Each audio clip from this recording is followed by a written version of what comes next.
Shalom and welcome to another Petachalmor podcast from Beit Abadan, teaching Noahide Judaism for Messianic Hebrews. In fact, Messianic people in general.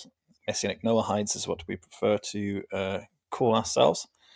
Messianic Hebrews, of course, because anybody who is of the Abrahamic faith is a Hebrew. If you are claimant to your Abrahamic status, then you are a Hebrew. As a Hebrew is nothing but a spiritual identity. You cannot be an ethnic Hebrew unless your parents were of the Abrahamic faith, and you are not of the Abrahamic faith. But an ethnic Hebrew does not have a say in any matter. Yeah, sure, you're still a Hebrew, so what? It doesn't mean anything, does it? Unless you decide to lay claim to your Abrahamic heritage, in which case, yeah, you get a say in the matter. Otherwise, your voice is not important. So you just go and live as any other people out there, any other nation you want to be. The Hebrews are people who have no national identity. And they say, well, you've got a Hebrew national identity, but the word Hebrew itself means transcend, to have transcended something, to cross over. So Hebrews are supposed to be people who have transcended national boundaries, and the original meaning of where they crossed over from was supposed to be the Euphrates River. They transcended the national boundary created by the Euphrates River, generally between Iraq and Syria, roughly, or Iraq and Jordan, Iraq and Saudi Arabia originally, but of course South Iraq is way over that border anyway. But they had transcended this national boundary and were no longer confined by national borders. And that's what Hebrews were. They were people who decided that they were not going to be subject to one God of one particular tribe, but were going to be worshipping the God of all creation. That's what distinguished Hebrews from anybody else. They were internationalists. They were the first internationalists. So if you want to lay claim to a Hebrew identity, you must be an internationalist, at the very least.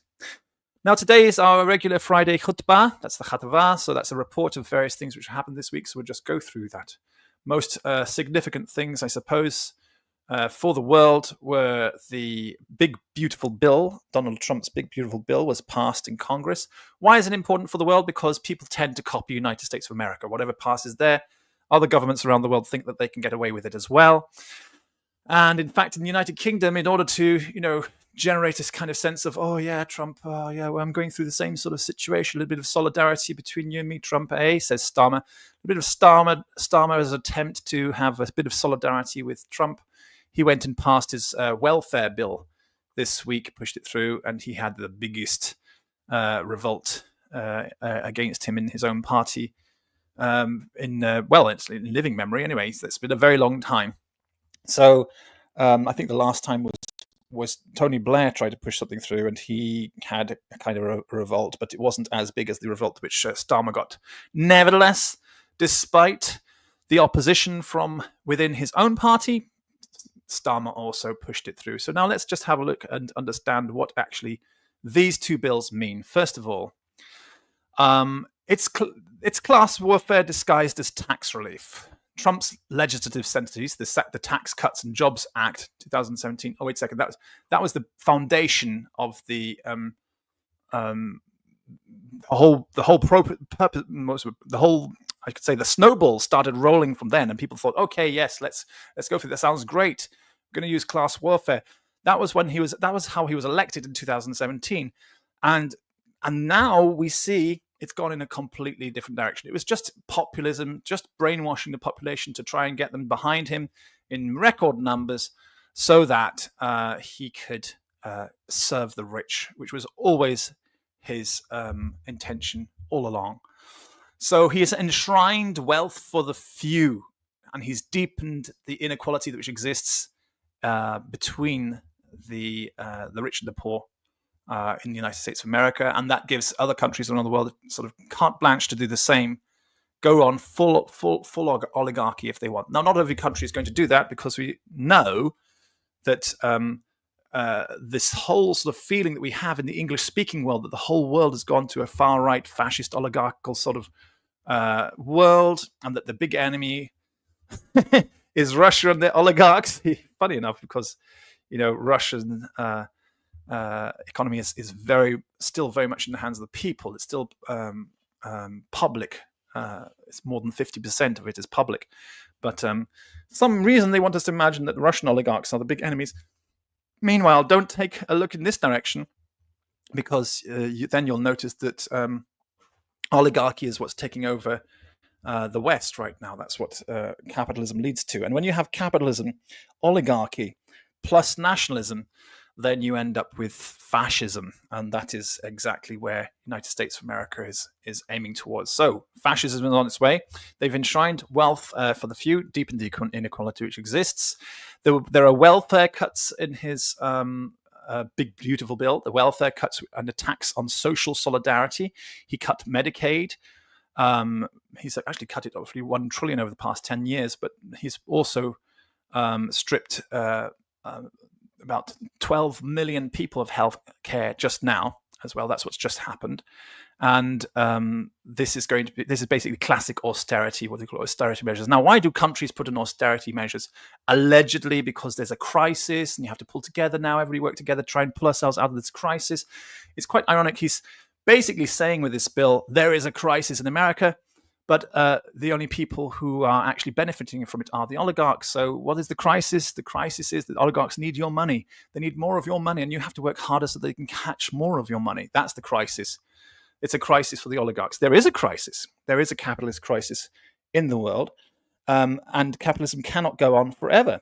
But as long as they can keep on pushing things with your nose in your you're watching YouTube now, so it must be your nose in your YouTube or your nose in your Facebook accounts or your Twitter or your Instagram or your Discord or wherever you like to shove your nose and scroll and be distracted. Maybe it's just a TV you like to just swipe, next channel. Whatever it is that you're doing which is distracting you, they're very, very happy about that. And that's the plan, to turn you into little mindless zombies, so you never have any inclination to get up and fight against the rights, the removal of your rights. And if you don't, then by the time you do realize that you've got no rights left, there will be no chance and no way for you to stand up. But just like the frog in the boiling water, as the temperature of the water rises and rises and rises, the frog will not jump out because it adjusts very quickly to the change in temperature. And you little frogs are adjusting very, very quickly to the changes in political temperature. And one day, when that temperature is too much, you'll be boiled alive and there'll be nothing you can do about it. So wake up, snap out of it. But you won't, will you? This is just, unfortunately, part of the Cassandra syndrome, which I have, because you keep on moaning about it and trying to wake people up and tell them to snap out of it, but they don't. They won't. And all I end up doing is saying, I told you so, I told you so, I told you so, every time these things come to pass. And do you think I get pleasure out of telling everybody that I told you so? Absolutely not.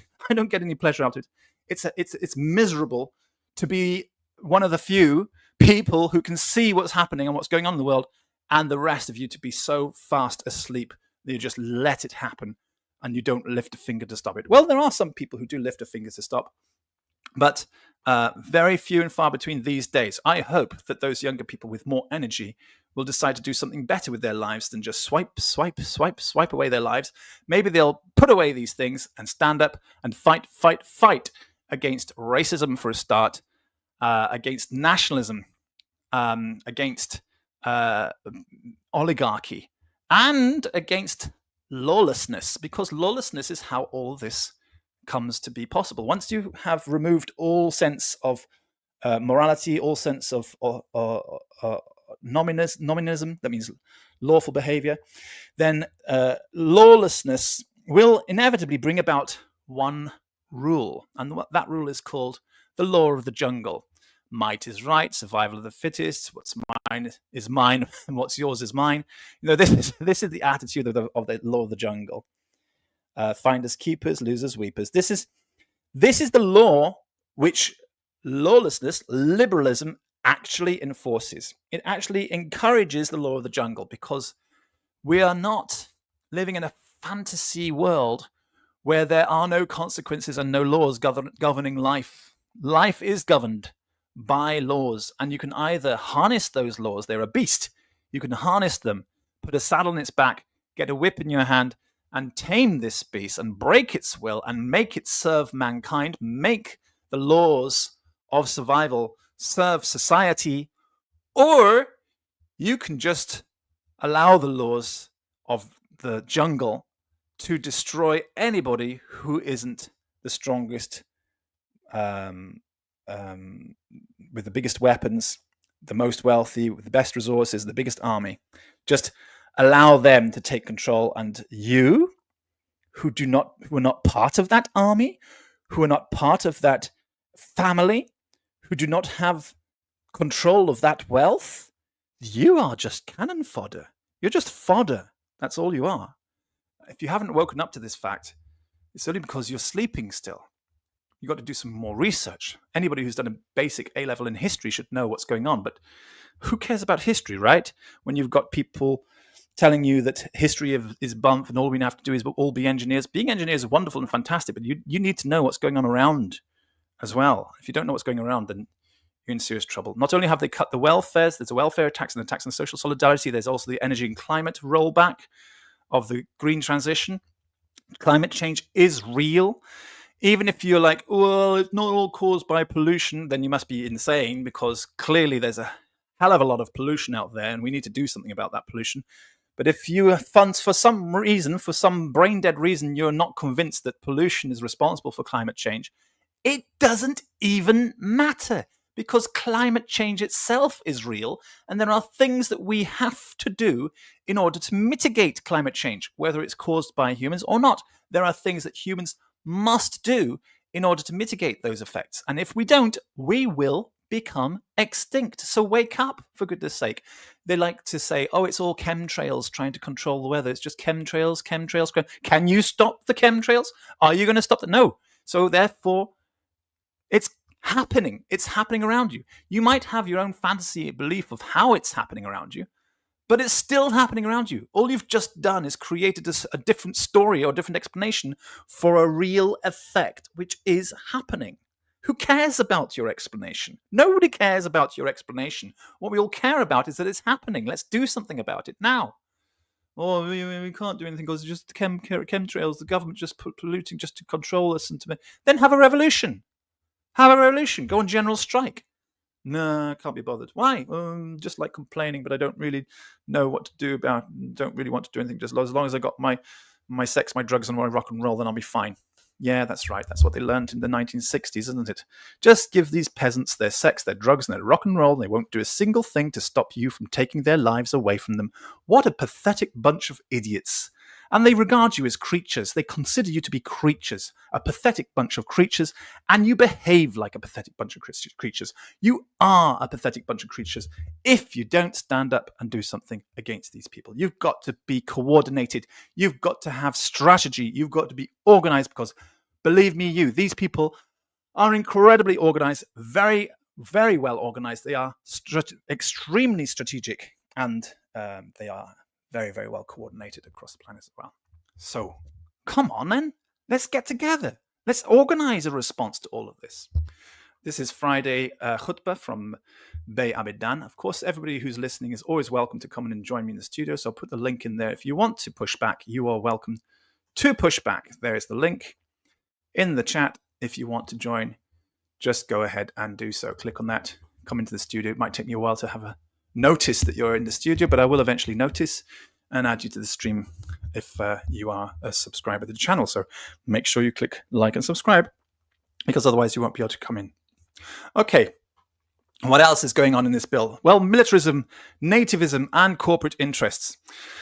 There is, despite all the cutting on energy transition, cutting on welfare, cutting on social solidarity, enshrining wealth for the few and deepening inequality. Despite all that, there's 150 billion to spend on, nativism, border enforcement, as if you're being invaded by Mexico and Canada, for goodness sake. And as if with an ocean like this between you and that's two oceans, there's the Atlantic Ocean, the Pacific Ocean between the United States and the rest of the world, as if you were being invaded by people by the sea. It's not happening. It's just another simple ploy to make you guys think that something is being done and the enemy is on the outside, instead of realizing the enemy is within. It's the government which is the enemy. You have to unite and stand together with every working class person, every root class person, everybody who is in the root class has to stand together against the exploiting classes, the exploitative classes, the classes which exploit you. But no, just spend 150 billion, which is absolutely nothing, by the way, 150 billion on border enforcement to make it look like we're doing something to protect you, the American people, from those stinking invaders. You don't want to have any of those aliens amongst us, right? Even though the Bible actually tells you, if you are religious people, that you have to be the aliens in the world. You have to believe and behave like you are an alien, and this is not your world. Your kingdom is not of this world. And they use religion. They love to use religion. They use religion because most of these religious folks are so naive, so gullible, so plain, simple, and unassuming that they will believe any stinking lie you throw down their throats. They'll believe it because they couldn't imagine that you could be that evil to tell them that many lies. Oh, of course, they won't listen to anything that comes from this channel because this channel is a socialist channel, and they know one thing.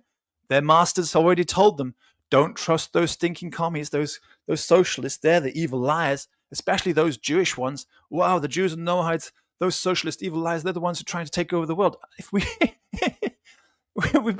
have no way to take over this world. We're not in control of this world, but who are in control of this world? The capitalists have been in control of this world and have always been in control of this world, and they're afraid of what they call the New World Order, which would be to replace that with that law of the jungle, with equality, with justice, with fairness, and the rule of law for all, so that you don't have to just be billionaires to get by in the courts. No. They don't want that because that means there'll be a lot of compensation paid out to a lot of people for a lot of things, and that would be the redistribution of wealth. And it is compensation when we talk about the redistribution of wealth. The redistribution of wealth is compensation. They have been thieving. They have been stealing left, right, and center all the time. It's just kleptocracy. It's the idea of just take. And that's where you get the word kleptomania from as well, or somebody who can't stop stealing. They've been stealing. And when the rule of law is strong enough to prove that that's the case and to force them to give back, that will be the redistribution of wealth. To give back what they've taken, to give fairly to everybody who deserves what to get their fair share, which is only just and fair and right. That will be the end of their system, and so they don't want that to happen. So they'll do everything to weaken that. So in summary, Trump's big, beautiful bill consolidates a powerful right-wing economic agenda, deepening class inequality, privatizing social risk, and steering public resources away from collective investment. And the brief benefits for middle-income workers are nothing but a smokescreen for regressive restructuring that enriches plutocrats, militarizes the state, and damages social solidarity. That's what they've just voted in there, the big, beautiful bill. In the UK, the Starmer's Welfare Reform Bill is austerity, again, by any other name. It's austerity by, in this case, the name of the Welfare Reform Bill, but it's actually nothing but austerity, aimed at tightening personal independence payment eligibility and freezing universal credit health components, intending to save around $5 billion annually to pay for the NATO bill. That's what they're trying to do, to try and snuggle up to Donald Trump annually by the end of the decade. That's the plan, by the end of this decade, to save $5 billion. $5 billion. America just spent $150 billion on borders, and the UK is struggling to get $5 billion by stealing from those people who are least capable of fighting back, which is going to lead to starvation, homelessness, and deaths on the streets. It's basically, the streets have become the gulag of Western civilization. Or the gulags are the death camps of Western civilization. Western civilization's gulags are the streets. That's where all the deaths take place. All the starving to death takes place on the streets these days. Just sweep them up under the carpet, make sure nobody can see. Oh, it's much more convenient to have the streets as your death camps rather than actually having to round people up. There's no work involved in rounding them up. You just make it a financial system that somebody financially benefits by making some group of people homeless, and then that group which benefits will do the job of evicting those people for you, And once they're on the street, just as long as there's no care network around to catch them, that's the best way of exterminating them. Just let them die. So that's what Starmer's doing. But is it any surprise? I mean, he said he doesn't care if people call him a Tory because he's very proud to be a Tory, which is actually interesting enough. It's the Irish word for thief, for brigand, for highway robber. That's what a Tory is. And he doesn't care if he sounds like a Tory. Well, so then you're all Tories then. He's also got this two-tier welfare system of systematic discrimination. And by applying stricter rules only to new claimants, the system deliberately creates a two-tier welfare structure, which is going to divide those people who are on the welfare. Those people who are on the welfare feel, well, okay, I'm all right, Jack. That's the attitude. It's kind of playing on this divide and conquer mentality. Well, I'm all right, Jack. That's a phrase you need to know if you understand British culture at all. You need to understand this concept of I'm all right, Jack. When you have this attitude, I'm all right, Jack, but it doesn't affect me, so I'm not bothered. I'm not going to do anything. So you basically getting rid of all the protests of everybody who is on this system of welfare right now. They won't protest because they're not going to be affected. And all those people who don't know that they're going to be on welfare tomorrow because you don't know what's going to happen at work. You don't know when you're going to have an accident, when you're going to be hit by a car, when you're going to be struck down by illness. You don't know when it's going to happen. You don't know if you've every genetic illness you've gotten, when they're going to strike. You don't know. But when it does strike, you're not going to be able to get any support because that's what the system is designed to do, to cut out the support for new claimants and to stop the revolution coming from old claimants using the British I'm all right, Jack attitude. Very, very cynical, very effective, good politics, but only if you respect Machiavellian politics. Also, these symbolic reforms are actually fiscally neutral. There's no indication of anything actually being able to be gained by 2030. The yield will be negligible net savings by 2030, so it doesn't seem to make any difference either. But it's also a chance for Starmer, of course, to push through and show that he has authority over his party, which he wanted to do.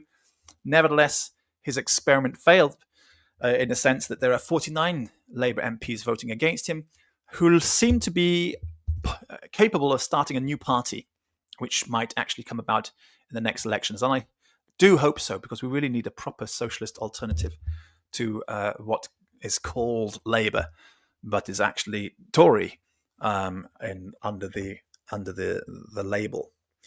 And of course, you've got millions of traditional loyal Labour voters who can't countenance the fact that their party has been taken over by Tories and there's no longer a socialist party, but they're still blindly loyal, are going to be voting for the same Labour government next time around, dividing the vote and causing problems. But we've got to have some proper socialist alternative, because there is no socialist alternative. You've got small parties like Galloway's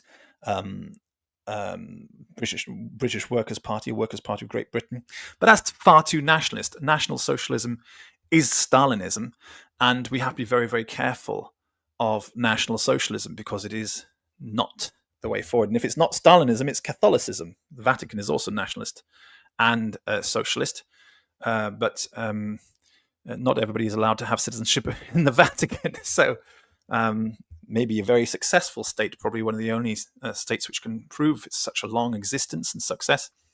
But it is very much a closed door National Socialism there, with apparently not much authoritarianism going on. So I'm not sure if things like the Workers' Party will be authoritarian or try a liberal approach, but it's either Stalinism or liberal Stalinism, i.e. Catholicism, which is probably the case because Galloway himself is a very proud, devout Catholic, so that's probably why he's pushing that sort of approach to things.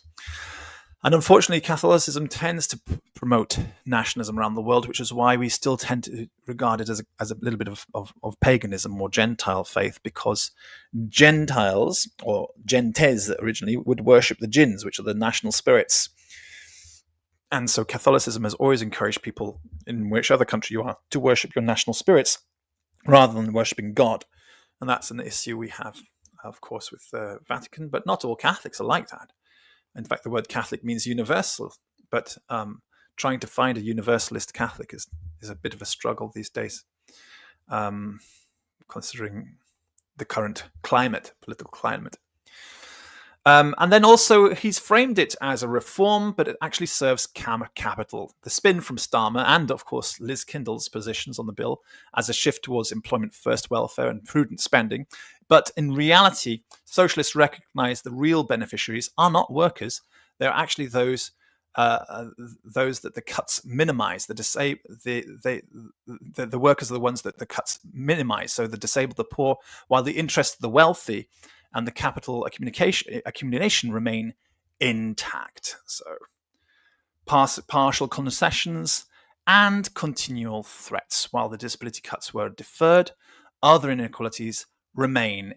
Eligibility tightening still slated. The winter fuel cuts, and we do need those in this country as well. It's a wet, damp country, especially in winter time. We do need to have winter fuel when the prices are going up. We're not in control of the energy. We should have nuclear power stations all over the place, but for some reason we don't. And there's a lot of problems. And there's the potential tax raises to make up for shortfalls, which is probably going to come, suggesting fiscal austerity will be paid for through broader working class sacrifice. That's right. Every time they have to make up the deficit, they always put the pressure on the working class, or the root class, I think is a better title than working class. Root class is slightly more universal. It's all inclusive when you talk about it that way. So, from a socialist vantage, Starmer's welfare bill represents austerity dressed as responsible reform. It shuns genuine social solidarity, it targets the vulnerable, entrenches systemic inequality, and preserves capitalist social relations. Even its diluted form, we went through a bit of back and forth, it reflects a party aligned with bourgeois fiscal discipline rather than working class emancipation. And so the rebellion of 49 MPs shows promise, but socialists need to call for a break with such a market-serving compromises entirely. They need to have a total break, so they need to be a new party is what we desperately need at this point. And those are just two takeaways for our Khutba this week. Summary. Khutba is a summary, a report at the end of the week. Khutba is the Hebrew word. It comes from the Semitic root that it comes from is this report. So that's why we do these reports every now and then. Now, if you didn't know, this channel promotes Leninist Trotskyism. That's the position that we promote on this channel, as opposed to Trotskyist Leninism. Do you know that there's a difference between the two? Trotskyist Leninism is basically nothing but Trotskyism divorced from Leninism. It sounds like it might be the same thing, but it's actually divorcing Trotsky from Lenin and saying that Leninism has to be reformed, all socialism has to be reformed into Trotskyism with no roots, with no socialist roots. It's very, very important. When you put things around this way and say Trotskyist Leninism means let's reform Lenin and cut the roots of Trotskyism, and then we can make Trotskyism mean whatever we want it to mean. But Trotsky himself was not promoting himself or his philosophy as a way forward. Trotsky was a Leninist. So if you want to be a true Trotskyist, then you have to be a Leninist Trotskyist, not a Trotskyist Leninist. Does that sound clear? Is that difficult to get your head around? But if you want to be a proper Trotskyist, you have to read Trotsky authentically as a Leninist first. And then you'll realize that where Trotsky is really pushing or promoting is a kind of the Bolivia, Venezuela, Cuba, Vietnam sort of position in the world. And there are not many countries like that. We also push the same thing because we are Nomian. We believe that there has to be a rule of law, that the law has to be enforced. And indeed, sometimes some people will be executed according to the law, as happens in the United States of America and other places around the world. When you do execute your citizens for crimes, for heinous crimes, then you are still on the authoritarian side of things. Trotskyism is very much on that side. If you understand Trotskyism as Leninist Trotskyism rather than Trotskyist Leninism. Now, Trotskyist Leninism is not authoritarian at all. And in some cases, the very mild form of antinomianism with a country like South Africa, it works very well. South Africa is in the Trotskyist Leninist camp, and it's okay. It's not too bad because they have still a very strong sense of morals, morality, and laws in South Africa. But if you keep on pushing the concept of eternal revolution outside of or divorced from its Leninist root, then instead of ending up with a stable socialist society, you will end up with an unstable anarchist society. So anarchists will often disguise themselves as Trotskyists, pretending that they are actually for the socialist revolution, when in actual fact all they want is the end of all law, total end of nomianism. It's a bit of an issue because it really messes up the socialist front when you don't know who is a Trotskyist Leninist and who's a Leninist Trotskyist. It's a bit difficult. But I can tell you that in the same way that the Noahide faith, Messianic Noahide faith, ended up with Christianity as a result of corruption by the Constantinian dynasty, and ended up with Islam as a result of corruption by the Abbasid dynasty, socialism is going through a corruption as well, through the camp who would be the anarchistic camp, or the Trotskyist Leninism, the Trotskyist Leninist camp. It's a twist on the teachings of Trotsky. It's divorcing Trotsky from his root, from his belief, from his milieu, where he existed, what he believed in. Divorcing him from all that allows you to reinterpret everything he says and create your own interpretation of things, which is exactly what happened when Christianity was created by the Constantinian dynasty. The Constantinian dynasty took elements of Messianic Noahide faith, Messianic Noahide Judaism, twisted it according to fit into Roman milieu, divorcing it from its Judaic milieu, and the end result, something which served the Roman Empire. Same thing happened exactly with Abbasidism, where the Abbasid dynasty took what they wanted from the Messianic Noahide faith and redeveloped it into the Islamism of the Caliphate. And so in both cases, you've got this Messianic Noahide basis, which had been corrupted into something else. Now, you notice the name of the channel is Proto-Socialism. If you've read the description, you'll understand what Proto-Socialism is. And that's the Messianic Noahide Judaism. But also, it was as practiced by the Anabaptists, who are the only Christian group who actually managed to understand the teachings correctly and do the right thing by the teachings. Every other Christian group went astray. So kudos to the Anabaptists, at least to the Seventh-day Anabaptists, the Fisherites. And Messianic Noahide Judaism, as practiced by the Anabaptists, was commended by the early socialists like Engels as being proto-communism, proto-socialism. So that is the basis out of which the concept of a utopian society comes from. Utopia in the 19th century communist mind was basically a worldwide Anabaptism, a worldwide Amish society where everybody is getting along very well and is cared for by each other. It was a kind of a Christian communist utopia, is what they were talking about. But as you divorce Messianic Noahide Judaism, the roots, the concept, and make it serve the imperial Roman agenda, you've got Christianity, imperial Christianity. When you do the same thing, divorce it from that roots and make it serve the Persian agenda, you've got Abbasid Islamism. And when you divorce it from its Anabaptist roots and make it serve the anarchist agenda, then we've got all sorts of chaotic concepts of socialism, which we understand in the world today. The world today is really, really messed up with regards to its concept of socialism. Nobody understands what socialism is. Most people, when they hear this, they get bored and their eyes glaze over. They don't even understand. They just say, oh, you're socialist. You're believing in some kind of like LGBTQ, something like that, pride parades and freeing Gaza, right? It's quite ironic because this is what most people think of when they think of socialists. They think of, free Palestine and and Pride Parade. Yeah, LGBTQ plus Pride. That's what socialism is, right? In fact, in both cases, you've got identity politics, and identity politics has no place in socialism. There is no place for identity politics, neither in proto-socialism, which is what we promote on this channel, Noahide Judaism, Messianic Noahide Judaism, the foundation behind Christianity and the foundation behind Islam and the foundation behind modern concepts of socialism. It's in that, and it's also. Do you know what? I think I've actually just lost the train of thought. Sorry about that.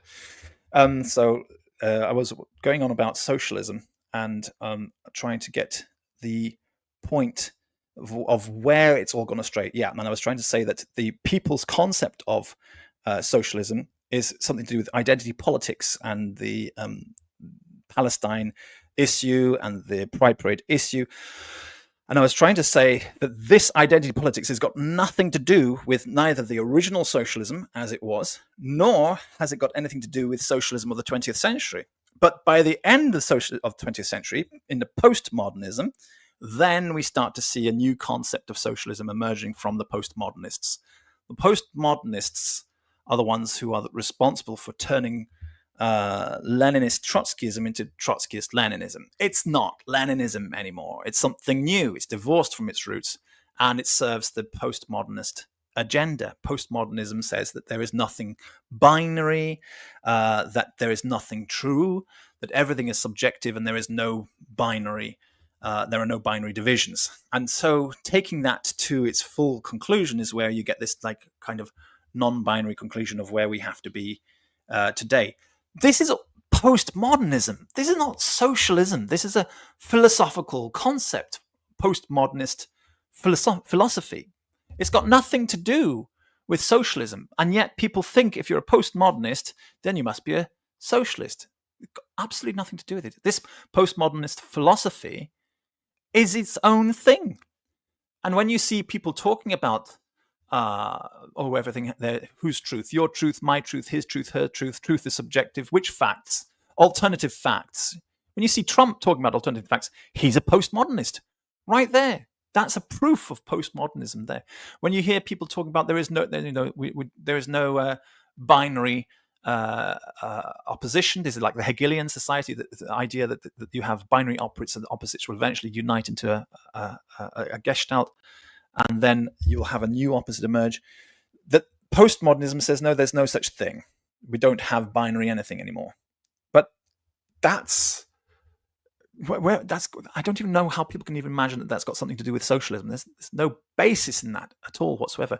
Hegel is essential to understand the concept of where socialism is going to emerge, how it's going to emerge. That's the Hegelian sort of dialectic is what Marx focused on to try and extrapolate from how the future is going to emerge, what is going to happen, and how the end of history is going to emerge. When we talk about the end of history, we're talking about how the swings and roundabouts that go in every generation between a back and forth, where you have a kind of tick-tock pendulum swing between people voting to the left and then to the right and then to the left and then to the right, how it's going to be an end, and there'll be a stability, perfect stability and justice in society. That's called the end of history, meaning that history will no longer repeat itself.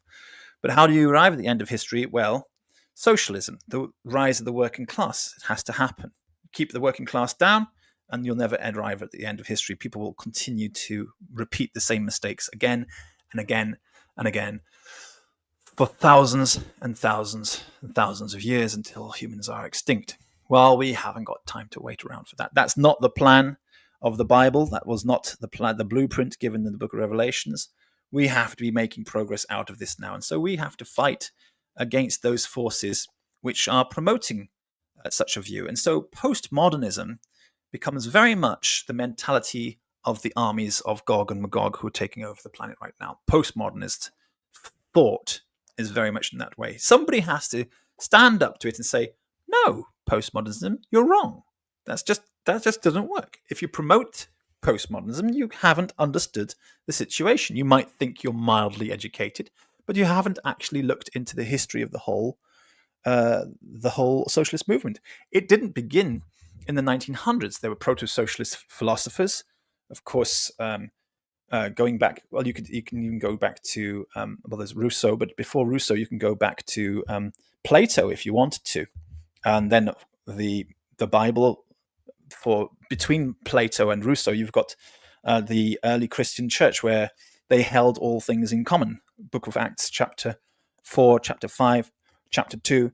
These are proto-socialist texts. This is probably the most famous proto-socialist texts, but because of the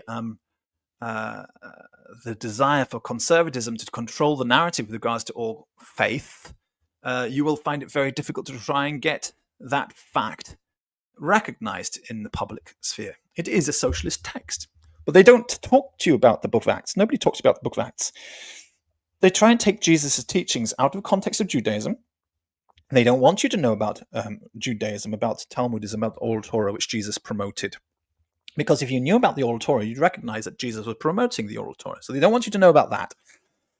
And they don't want you to know about the church, the early church, which came after Jesus, because that would prove that Jesus was speaking within a particular context, and that was a kind of a revolutionary context of the time. It was fulfilling Platonic expectations, which is why so many Platonists became interested in Jesus of Nazareth and his teachings.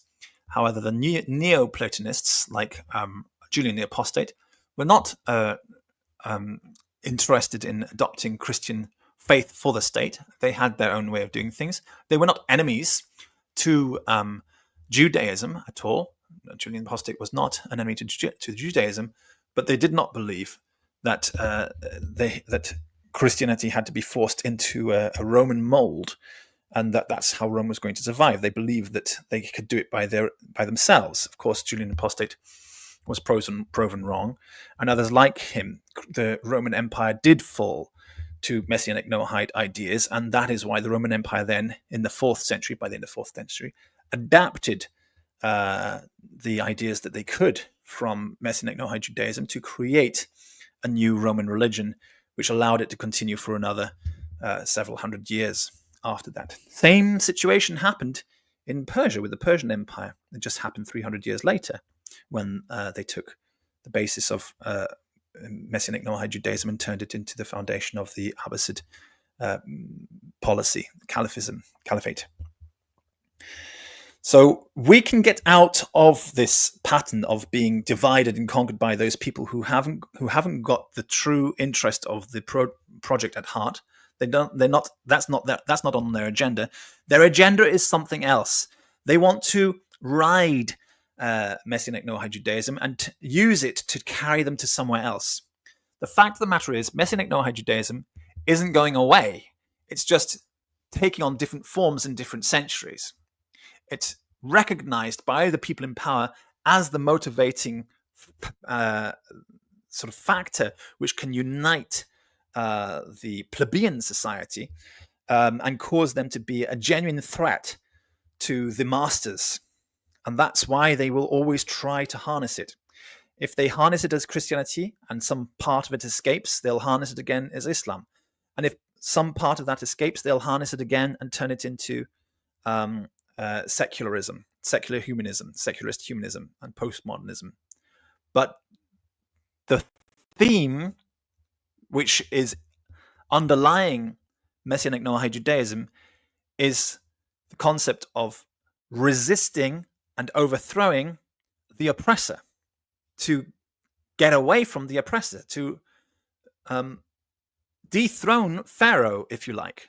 That's not going away until they have totally abolished the Abrahamic faith and concepts from the Abrahamic faith. And in order to abolish the Abrahamic faith, they have to attack Judaism. So they have been attacking Judaism for a very long time. But they also have got two gigantic branches of Judaism, Christianity and Islam, which have become so popular. They're trees in their own rights. They also need to be attacked in order to destroy the revolutionary plebeian who is going to destabilize their sort of pharaoh state.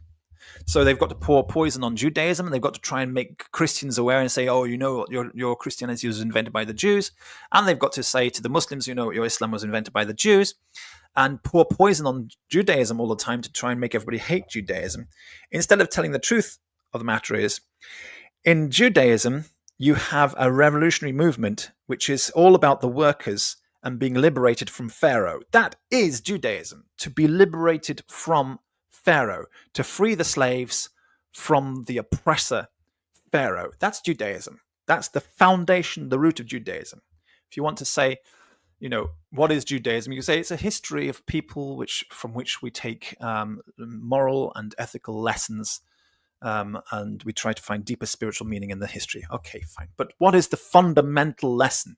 The fundamental lesson of Judaism is to overthrow Pharaoh and not let him oppress you, worship God, be faithful to God, and follow God when he says, come on, time to march, ignore the oppressor, even if it means putting our lives on the line. That's the fundamental of Judaism, the message of Judaism. And so that message is very attractive, should appeal to anybody in any working class situation. And all of the root class should be attracted to this fundamental message of Judaism. The slaves must overthrow Pharaoh with God's help. They put their faith in God. They put their faith in the person who is reminding them of the morality that they have and saying, hold on to morality. Morality, not nationality, morality. Hold on to the morality which God has given us. God will reward you and make us stronger against them. So morality and strength are intertwined. They are interconnected. You cannot have morality without strength, but you cannot have strength without morality either. Morality makes you stronger, and in order to start your journey on morality, you have to make that initial effort. It requires you to make a little bit of effort. But once you put the effort in, you get more out. So it becomes a symbiotic sort of relationship, a back and forth, or a biofeedback loop between you and morality. Morality, strength, strength, morality. Morality, strength, strength, morality. You get stronger and stronger and stronger and stronger, and that is the power of God. And with the power of God, you can move mountains as a community. But as individuals, you can't. You can't. It's illusion. It's a magic trick. It's a deception created by people who are trying to control this power of the proletariat, of the root class. That's what the proletariat means. You might not know that word. It might be, oh, I've heard that word, something to do with communism.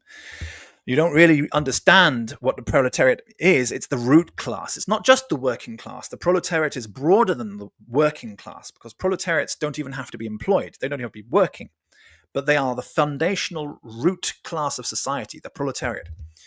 And so the proletariat can do anything. The proletariat united together can do anything. That is where the power of God works, through the proletarians. But if you divide and split up the proletariat, then the proletariat can do nothing. If they're divided into individuals, then there is no power of God working through us. The power of God works through us. Now, you might say, oh, well, socialism is such an atheistic thing. Because even the socialist national anthem says, no savior from on high delivers. That's the socialist national anthem. No savior from on high delivers. Okay, this is actually the Anabaptist interpretation, also the Methodist interpretation, that God is inside. It's actually also in many hymns and songs that they sing for Havdalah, or in the Christian churches. They don't know it's called Havdalah, they call it Mass or the Eucharist. For example, in remembrance of me, eat this bread, in remembrance of me, drink this wine. In remembrance of me, open the door and let your brother in. In remembrance of me, search for truth. In remembrance of me, always love. In remembrance of me, don't look above, but in your heart for God. In other words, God is in your heart, and the revolution and the power of God comes from us, the people who have God in our hearts. Don't look above for your savior and salvation. He's not going to fall down from heaven on a horse. That is a spiritual thing which is not seen like that. The spiritual world is only a matter of apocalypse. It's an unveiling. In order to see what's happening in the spiritual world, or in the ghaib, and to use the Judeo-Arabic word, in order to see what's happening in the Ghaib, you have to read the book of Apocalypse and understand it. I've got a huge 4-hour video on this channel where you can listen to that and understand exactly what the book of Apocalypse is talking about. But the spiritual vision of what's happening behind the physical scenes is not what people see. People see the physical manifestation of those spiritual forces, the battles between the powers and principalities. We don't see the battle between the powers and principalities directly. We see human behavior on the planet. And that is where the Messiah is. The Messiah is there amongst us. So you don't look for a white horse galloping down out of the clouds saying, "Save us, save us." You don't look for that. You try and understand, what is the white horse galloping down from heaven, saving all people? You realize it's the rule of law.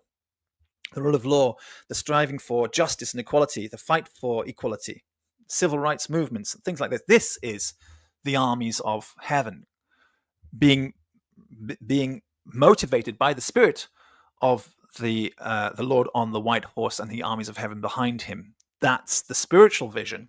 But the physical vision, the physical manifestation, is quite different. And maybe you do need a Judaic eyes, scribal Pharisaical eyes to see this, because our religion is based on taking the stories of the Bible and saying, well, we don't really care about what literally happened. The important thing is to understand the spirit that was going on behind this, to get a spiritual message, to get a lesson, which is behind it. Why Judaism, scribal Pharisaical Judaism, is really an esoteric religion with a lot of exoteric practices, but its doctrine is not exoteric. There is no exoteric doctrine in scribal Pharisaical Judaism, unlike Sadduceeism or Karaism or any of the other heretical sects where they take a sola scriptura approach and say, this is our literal doctrine.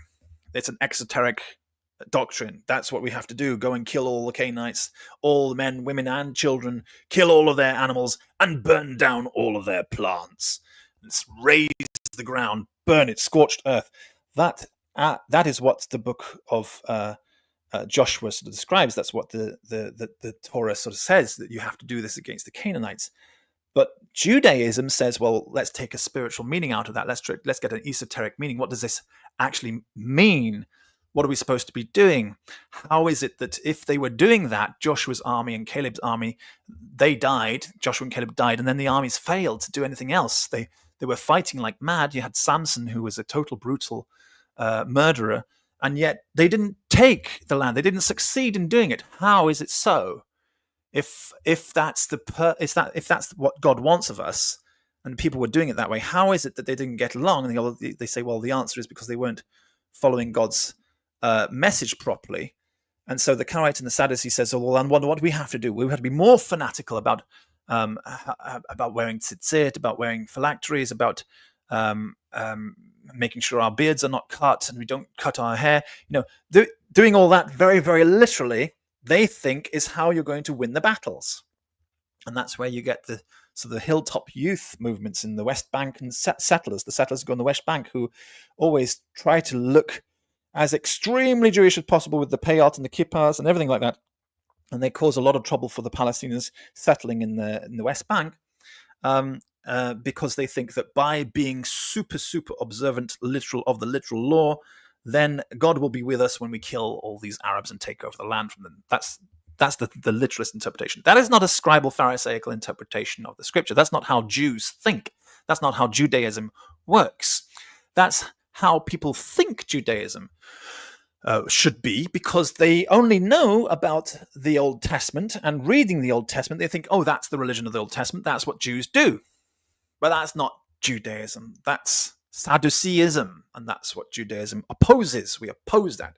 So we try and take lessons from these texts, which will have an esoteric meaning, a spiritual meaning. Try and understand, what was it that really went wrong? What we were supposed to do? Well, God gave us the West Bank, actually, under Joshua and Caleb. When we marched in against the Canaanites, God actually fought those battles for us. Famous example, for example, the miracles of the walls of Jericho tumbling down. God was fighting those battles for us. He handed that into our hands. He gave the West Bank into our hands. So presumably then, if God is with you, the West Bank will be given into your hands immediately. That's the first thing which he's going to give to you. If God is not with you, then you will be struggling along the coasts trying to take control of the West Bank. And that's exactly what we see happening in the state of Israel today. It's happening that way because they are not doing things right. So what is it that we had to do? Well, if God had decided it was our time to take back that land, for example, and he would literally put it into our hands, he would make it so incredibly easy for us, as it was for Joshua and Caleb, to take control of the height of the West Bank of those mountains, Judea and Samaria. And then what were you supposed to do after that? After that, you were supposed to go and convert the people. You were supposed to go and convert them to Noahide Judaism and express and teach the wisdom and social justice and law and order. And if people were inspired by that, they should be inspired by that, by what they see happening in your society. If you are living a just society and you're prospering as well, they should see that and say, "Wow, that's interesting. How are you doing it?" And you express the concept of justice and social equality to these people, and they say, "Oh yeah, I'm interested in that too. I want to have that. I want to have the blessings that you have."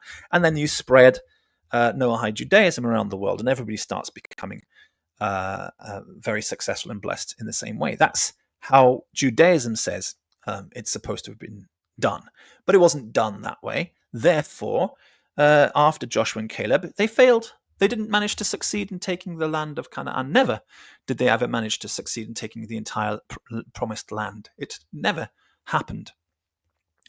So we look for explanations on that based on their lack of understanding of Judaism. So that is Judaism. It is an esoteric religion. It's a religion which is based on looking for a spiritual meaning to these things. And therefore, the book of Revelations, the Apocalypse, is extremely Judaic, as long as you know how to see it as a spiritual text and look for what might be the physical manifestations of that text in the world. If you're always, though, waiting for the clouds to open, as seems like all Christians, they say, yeah, I know that the book of Revelations is spiritual and it's got some kind of deep spiritual meaning, and it's not literally going to be like that. But when it comes to waiting for the clouds to open and the white horse to gallop down from the sky with Jesus riding on the back, they are nevertheless completely literalists. They're completely esoteric, not esoteric, exoteric. They're completely exoteric and literally waiting for that sign to happen, to see Jesus galloping down from the sky. It's lunacy. It's absolute lunacy. They take everything spiritually except that.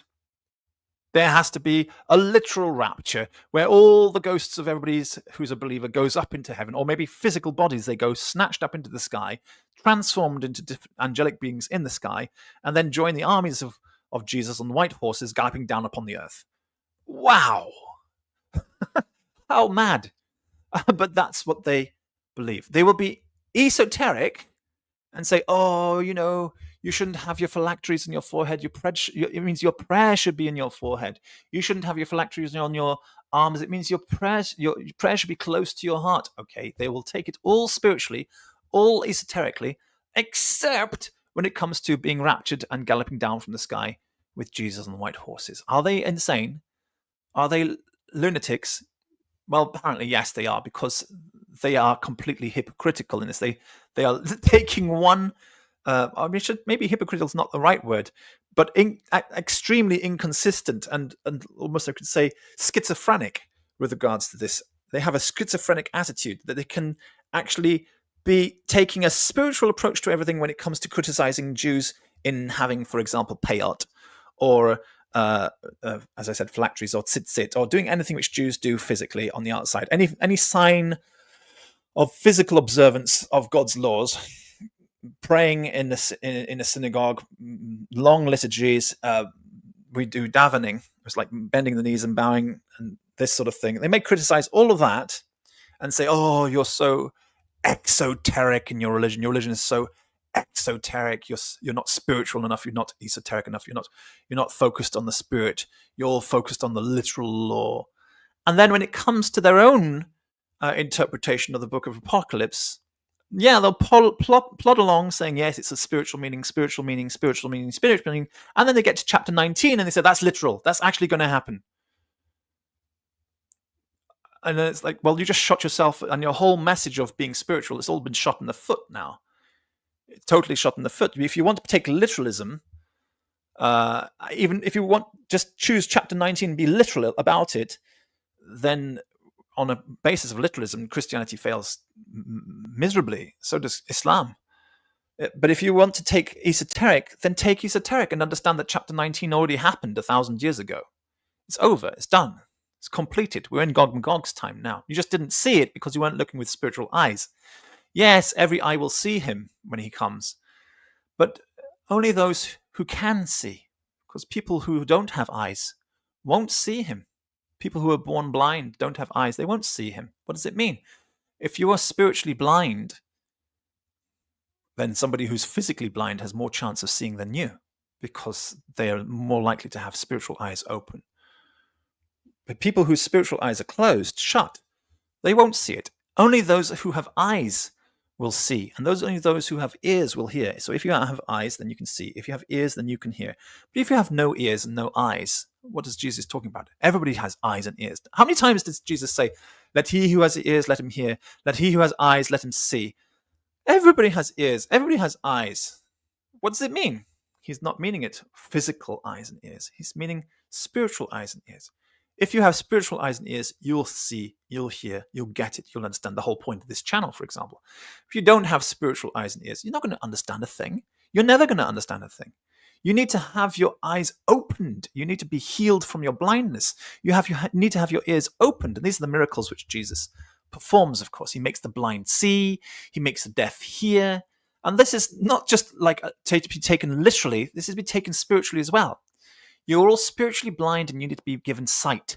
You're all spiritually deaf and you need to be given hearing in order to see. Yes, every eye will see him, but only if you have been given sight.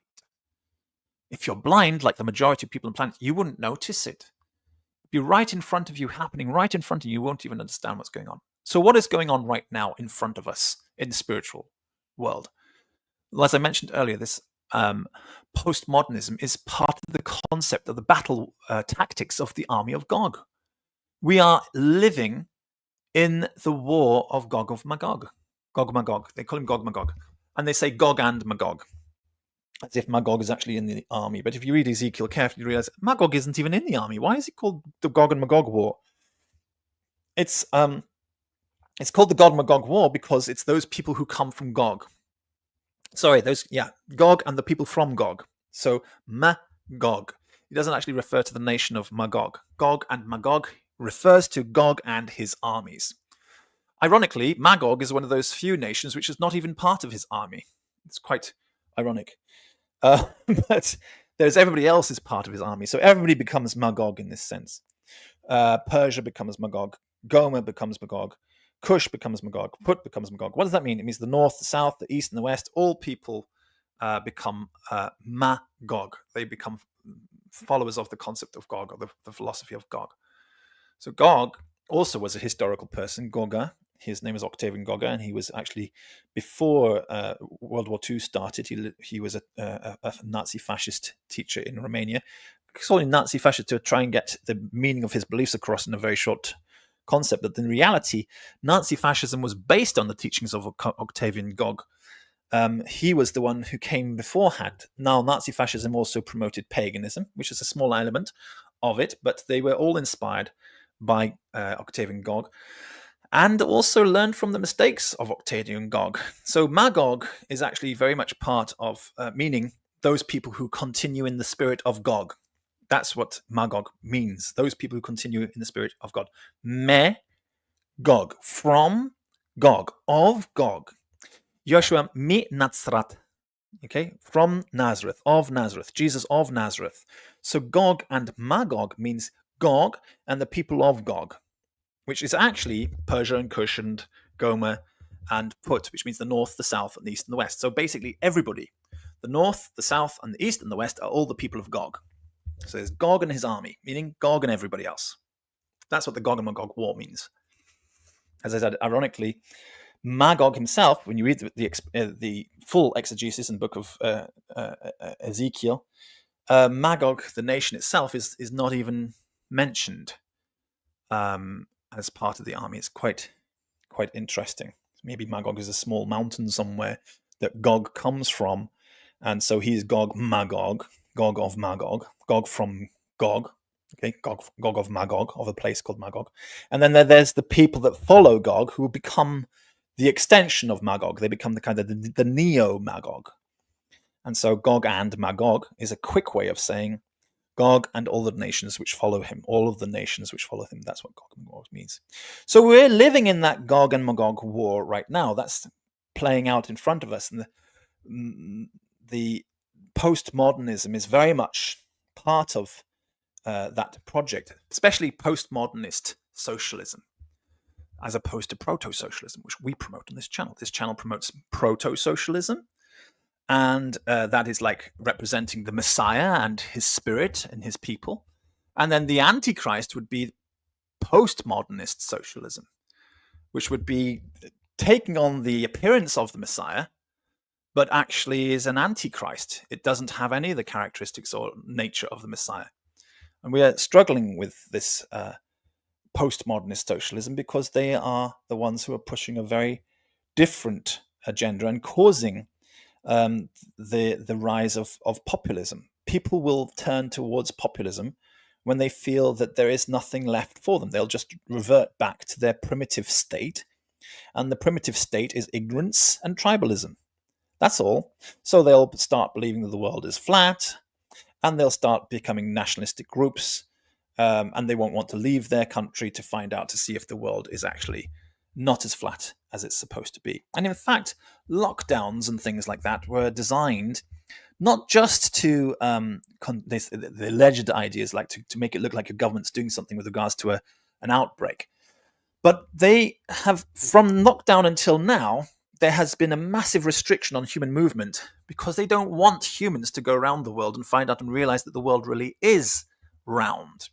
So from those people who've been teenagers who didn't get a chance to travel around the world when they should have had the chance to travel around the world, say from the age of 18 to 21, when they had a chance to go and do the explorations which they're supposed to do around the world. Those people who were 18 to 21 or either 18 or 21 at that time when the lockdowns were happening, they didn't get that chance. They've just gone into work and they've never seen the broad earth. They've never seen the world as it should be. And so there is a reason for the rise of flat earth societies amongst people who haven't traveled enough. They haven't realized that, oh yeah, the world is definitely round. Here's a simple explanation of why the world is definitely a sphere. Very simply, if you're in the northern hemisphere, as you all know, the flat earthers say that basically there's kind of an invisible string dangling down from the sky to the North Pole. And the world is a disk which spins around on that invisible string, which can't be touched and found either. It's kind of a force field. And that force field string goes up to the North Star, and the disk of the Earth spins around the North Star. So if you're in the northern hemisphere, you can always see the North Star, and you'll stay out all night, and you'll see the stars. They do revolve around the North Star. Okay, fair enough. Now, if you're a disk, that means that the further away you are from the center of the disk, the lower the North Star will be on the horizon, but it should always be visible. Okay, if it's a particular height, it should always be visible. And the stars that you see directly over your head will be moving around in an arc position. And the arc that it makes in the sky, the circumference it makes in the sky, the circle it draws in the sky, will be drawing a circle around the North Star, which will be in the center of that circle. Very simple. Very, very, very simple. All right, then. That's what they think. However, if you travel to the southern hemisphere, go to Chile, to South Africa, go to Australia, and then look up into the sky at night, you'll see, first of all, there's no North Star at all. And there is a drawing in the sky of stars, but the stars which are drawn in the sky are going around different things, like the Southern Cross instead. The Southern Cross is the center. And you can see things like Alpha Centauri and other planets going around and drawing a circle around roughly the Southern Cross sort of position there, where there is no specific South Star, but there are some constellations which surround it. And a circle is being drawn around that. Now, if we're all on a flat disk, then there is only going to be one circle drawn by the rotation of that disk. there's only one, or if the stars are moving around, there's only one circle drawn. And the center of that circle would be the North Star. You're not going to have two circles drawn. How can you be on the edge of the disk, going around the same way as everybody else, and seeing a completely different center at night time? So, I mean, anybody who believes in the flat Earth is just simply never stayed out all night looking at the stars. That's as simple as that. That is the end of the flat Earth theory. There is no response to this except absolute lunacy. And you should always, push this point first whenever you talk to somebody who's on flat earthers. I can't believe that there are people actually indulging this idea these days. But the first thing you should push is what I just explained to you. And then they come back with their absolute lunacy. Well, the stars in the sky are actually living things and they're moving around drawing pictures just to confuse you.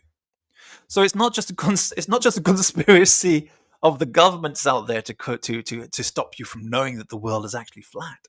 But it's also a conspiracy of the stars themselves, which are involved in. The stars themselves are involved in this conspiracy to help maintain the image and illusion that we actually live on a sphere floating in space rather than the flat Earth. I mean, that's mad.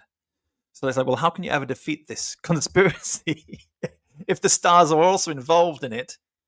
Then who's true? Clearly, there is no God of all creation who is in power of all these things. So who's in power? Who's in control? Who do you follow?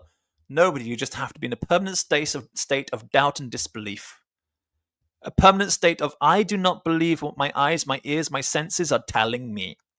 I do not trust logic, which allows me to assemble these senses into a sixth sense. You've got your 5 senses. And if you use logic is the 6th sense. It allows you to assemble the information you gather from your 5 senses to be able to see things which you couldn't otherwise see. That is logic. Let those who have eyes see. Let those who have ears hear. Logic allows you to see and hear things which otherwise you couldn't see and hear.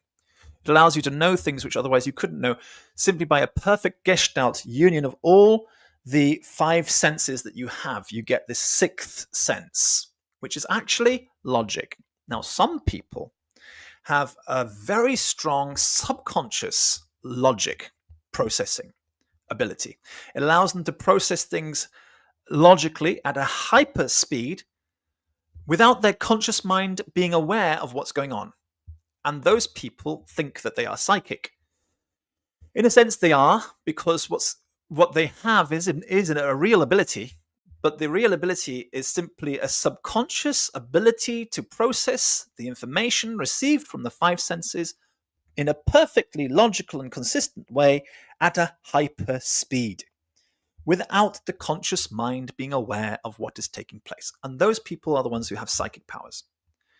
But we can all learn that by increasing our logic. It's like not talking about, he's such a wicked channel. He's a socialist and he's a Jew and he's promoting Noahides and he's saying we can all develop psychic powers. If you want to hear it that way, then I can't help you. But if the rest of you out there got any eyes and ears to hear what I'm talking about, then what I'm saying is that subconscious ability to calculate the information, to compile the information and calculate an outcome which couldn't otherwise be known from those 5 senses and result in intuition, can be learned by those of us who don't have intuition by simply cultivating and improving our logical minds. We can also become extremely quick at doing those calculations on a conscious level, even if our subconscious is lazy and doesn't do it. But there isn't a difference between those people who are working it out with their conscious minds and those people who are working it out with their subconscious minds, except that the amount of information interfering with the outcomes may be different. But if we recognize that we probably all have it in common, and that requires people who think they're psychic to say, okay, I recognize what's going on here. It's just my subconscious mind is making calculations at super speeds which I couldn't work out. Okay, if they were to wake up and say, okay, I recognize that's what's happening. I'm not magic. I don't have any superpowers. If they were to recognize that that's what's going on, then they could enter into dialogue with those people who don't have that intuition, but who are going to try and gain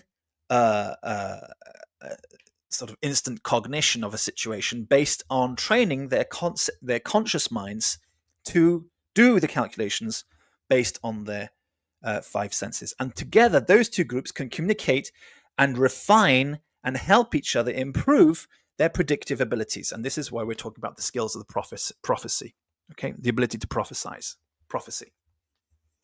As for those of us who are too lazy to do that with our conscious minds and who don't have the ability to do it with our subconscious, well, those people are going to be left behind. They're an evolutionary dead end, and they're not going to be successful in the future because you're lazy. Nothing else. You're just simply too damn lazy to do anything about it. You could make the effort if you wanted to, but it's not important to you, and you're too damn lazy and making some excuses one way or another. But we can all have the same ability. In fact, those of us who train ourselves to do this can help inform those of us who have the natural ability to do so. But those people who have the natural ability and will not listen to reason, well, they're sick, they're ill, and they're also wasting their natural ability, getting it polluted by all sorts of interference, which is causing them to have bad results. In other words, what we call cold reading is the only true psychic ability there is. Some people are natural cold readers and they don't even know that they are cold readers. And some people are studied cold readers and they've been studying cold reading to be able to do the same effects. End result, there is no difference. Both groups of people are doing exactly the same thing. If cold readers make fun of psychic people and saying, oh, you're not psychic, it's just cold reading, you're a fraud, rather than saying, I think you might not be aware that you are cold reading on a subconscious level, then they're not going to be making any friends. And unfortunately, that's the approach that's been taken so far. People are divided in this. There's no need to be divided. There are people who have natural musical ability, and there are other people who are equally very, very good musicians, but they are excellent musicians because they have studied and they've put the effort in and they've learned how to become musical. And that's exactly how it is with this psychic abilities as well. There are people who have it naturally, and there are people who can study and learn it. And they can be equally good. In fact, somebody who studies and learns music and puts all the effort in is often a greater musician than somebody who has a natural ability. Because somebody who has a natural ability might be lazy about it. The same goes with psychic powers. So the sixth sense can be studied. It is the amalgamation. It is the logical evaluation of information which comes from our five senses that we were not aware of in a conscious way. That's what the sixth sense is. But we can do it one way or another. So I've explained that for everybody here today, so that you understand the nature of this thing, the nature of what prophecy is, what the prophets were doing, how come the prophets were so accurate, how could they get these readings. And it is logic which spoke to them. It is logic which spoke to them. And it's logic which speaks to you too today. And that's how, if we listen to logic, then we will try to strive to establish a just and fair and equal society for everybody. Logic is talking to us about this, about the necessity to do so, if we just open our eyes and ears and listen to what logic has got to say. And there are things which people are going to have to recognize, especially religious people, who are maybe too narrow-minded and too set in their ways and not worldly wise and haven't traveled around the world enough to understand. But there are things which religious people are going to have to recognize are normal and do need to be thought about. For example, what Jesus calls those who are born as eunuchs. If you're born as a eunuch, as Jesus says it's possible to be born a eunuch, that means it's possible to be born neither male nor female. There are people who are born women, and there are people who are born men, and then there are people who are born eunuchs. Jesus says so. It's necessary for believers to think about this. And when you've thought about this and you've understood, okay, so there are three genders at least. There's male, female, and other. And other might be a whole group of people, but it doesn't matter that other exists. And this is natural. This is the way God has made the world. When you accept that, Then we can start thinking very clearly about other things as well. For example, about trans people, and who is a genuine trans and who is a fake trans. Okay, what does it mean to be a genuine trans and a fake trans?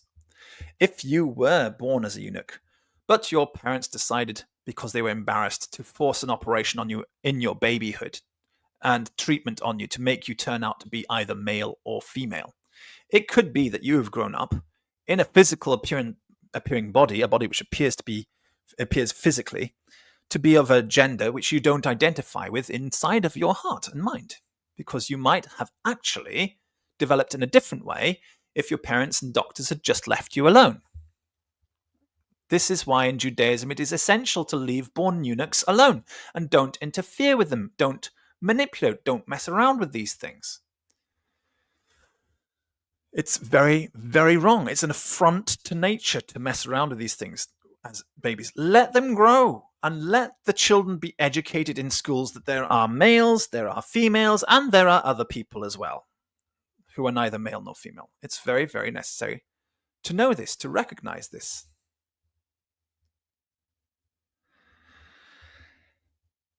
If you can recognize this, then you'll recognize that there are genuine people who do need perhaps a reverse operation to allow them to come back to be of the physical kind that they might have developed into if they had been left alone as a child. Or that there are other people out there who feel neither male nor female and wish that they had been left alone and would like to have operations to be restored back to their eunuch condition. And then we come across another group of people, a group of people who have not been eunuchs. They were not born as eunuchs. Okay, I'm sorry to use this term eunuch if they prefer to use the term intersex. That is the modern term. But I'm teaching proto-socialism. I'm talking about language. I'm using language which has got thousands of years of history and would have been understood by anybody from any century. Intersex is a modern word, is only understood in our modern culture. Hermaphrodite, slightly better.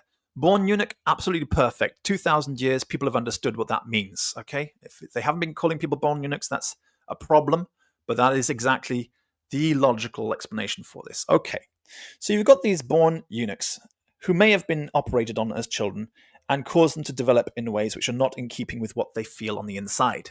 Maybe they feel male, maybe they feel female, maybe they feel like born eunuchs and they wish that they had just been left alone. But then you've got a third group, I should say a fourth group, who are actually people who were never operated on, didn't force into becoming one gender or another, and then they decide that they want to be a born eunuch too, and they want to have an operation to become like a born eunuch, or they want to have an operation to become a woman if they're a man, or a man if they're a woman. And these people are suffering from a gender dissociative disorder. It is a mental illness. Okay, it's a mental illness. But we have to recognize that there are people out there who have this gender dissociative disorder. It's a real illness and they need some kind of treatment, but we don't treat them as a society. We don't spend enough time treating people's psyche. Psychiatry, psychology is the spirit of the psyche. What is the psyche? The psyche is the Greek word for nephesh, or in Arabic, the nafs, the self, the soul. We don't have soul doctors anymore, psychiatrists. Everybody used to have a soul doctor in the olden days. That was what a religious leader was for. That's what I am. I'm a soul doctor. That's what I'm speaking out here for. I'm doing the job of a soul doctor. The ancient role of soul doctors. If you wanted to call and get in touch with me, I can tell you the truth as it is. You might not like it, but I'm telling you the tough, harsh medicine that you need to hear. Okay? And you can choose to listen to your soul doctors or ignore your soul doctors. If the soul doctor is good, they may be able to cure you from your soul disease. And if the soul doctor is not good, they might not be able to cure you from your soul disease. Depends on how much you want to open up to your soul doctor. But the soul doctors existed. Soul doctors, psychiatrists. Okay? That's what it is. Soul doctors, psychiatrists. Okay. So everybody should have access to a soul doctor, but they don't. In fact, to have access to a soul doctor, first of all, the religious clergy are simply not trained enough to be good soul doctors. First of all, they should all do chaplaincy. They should all do a degree in chaplaincy as a minimum requirement, so they can have some basic clue about soul doctoring. But if they don't even have chaplaincy degrees, then what are you talking to these people for? These people you call imams and rabbis and priests and pastors and whatever else you want to call them. These people are simply unqualified lunatics and charlatans who are trying to give you ridiculous advice based on nothing. Nothing from scripture and nothing from science. I mean, these people are scripturally inept. They have no knowledge of a consistent reading of the Bible. You can defeat any one of them in a debate. And then, if you wanted to, and they also don't know anything about psychiatry and psychology either. These are the worst possible kind of fraudsters, and they are given money left, right, and center as pastors, as priests, as bishops, as imams, as sheikhs, as rabbis, ministers of any kind, and they are not qualified to do the work. But we need soul doctors to help people who have things like gender dissociative disorders. We need soul doctors. And without access to soul doctors, these people who have such mental illnesses, and they are mental illnesses, they should really call them soul illnesses, because we think we have a stigma when we talk about mental illness. They think, oh, mental illness is like you're mad, you're crazy, you're sick, you shouldn't be in society. That's not how it is. Everybody's got some kind of mental illness. You just don't know what your mental illness is until it starts affecting others in such a way that you stand out like a sore thumb and everybody notices there's a problem with you. But these are soul sicknesses.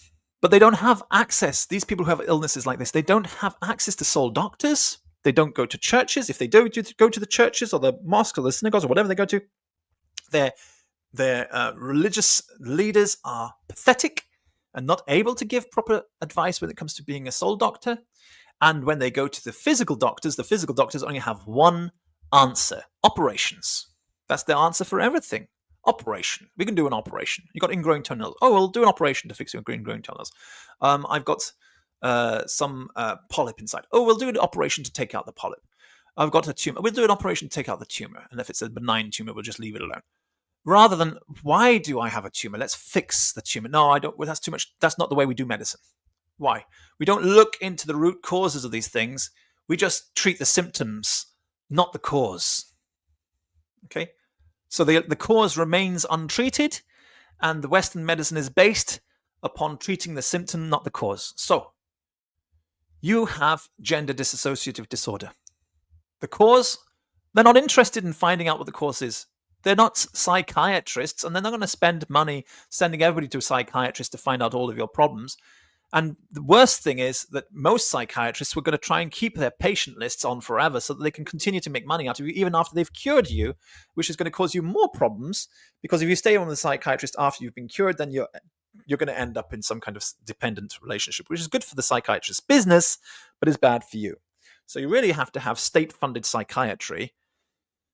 We're getting to Judaism here. You have to have state-funded psychiatry in order to make sure that everybody is mentally healthy and their souls are healed. These people are called Levites originally in Judaism. Levites and Cohens, rabbis. So we had to have people who were trained to do so and funded by the state to do so. They didn't have to be worried about where they're going to get their money from. They were paid by the state. And a good one knew a lot about what they were talking about, and a bad one didn't know a lot about it. Because they were all paid by the state and nobody had to worry about how to make a job, how to get a job in the meantime, then these people were able to spend all of their time focused on their religious scripture, and you could tell very clearly one who knew their work from somebody who didn't know their work. This was how it was. And they didn't have to keep you on as patients because they were already inundated with patients, and their objective was to cure you as quickly as possible and get rid of you so that they can have time to deal with the next patient, please. That's state-funded medicine. Oh, but private medicine, well, then you would like to have as many patients dependent on you as possible to make sure that you have an income which is continually growing and you're getting richer and richer and richer and off of everybody else's illnesses. You don't really have an incentive to cure people. Private medicine has no incentive to cure. It only has an incentive to keep you sort of ticking by just enough that they can take some money from you. It's the most idiotic thing in the world is to have private medicine. Why would you ever do this?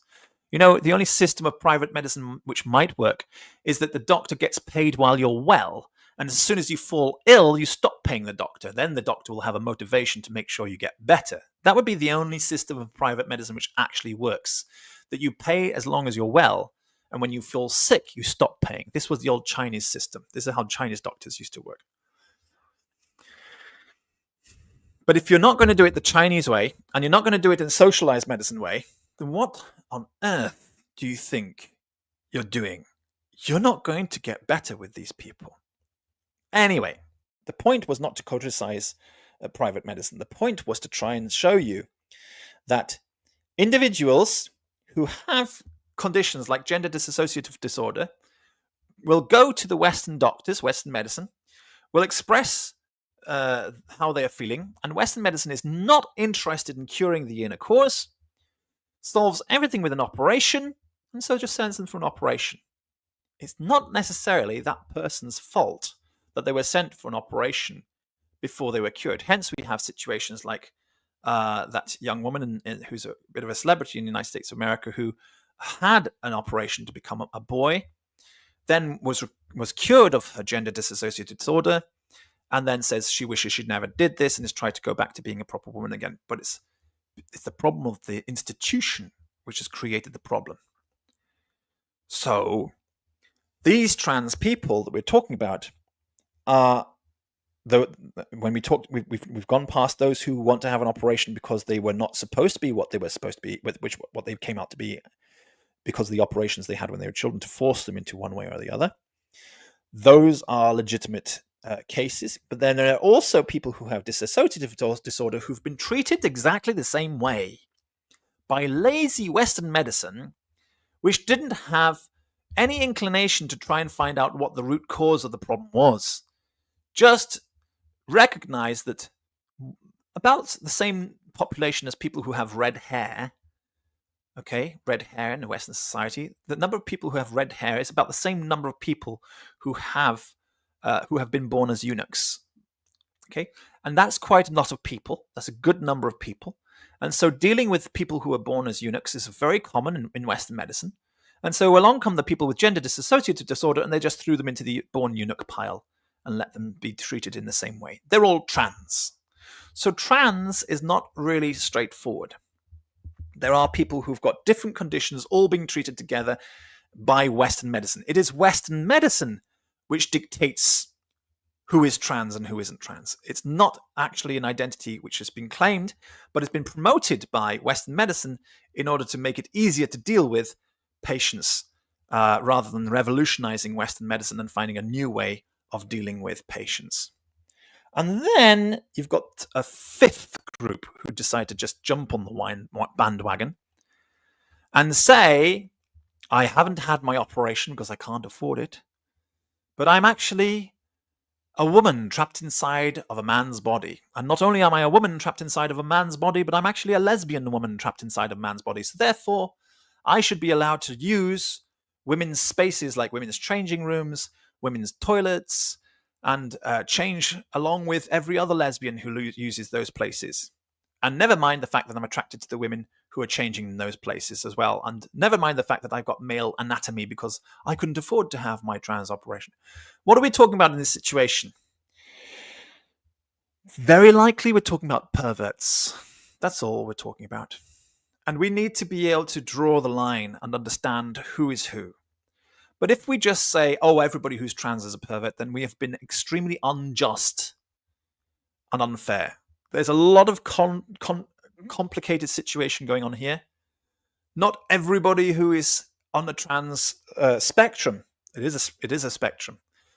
Not everybody who's on the trans spectrum is automatically just a pervert man pretending that he's actually a woman on the inside and wanting to so that he can have access to a women's changing room in a swimming pool, for example, or a women's sauna or something like that. Yes, those perverts do exist. But not everybody is like that. And the way people have been trained to think about trans in such a way is very, very wrong. There are a lot of people who have serious trans issues, and we need to be thinking about how to help those people rather than just lumping together with perverts and saying, oh, you're all sick. which is unfortunately the way that the right-wing conservative movement wants you to think about all trans people. The way that Donald Trump passed a bill saying that there's only two genders, male and female, was evil. It was against God's law.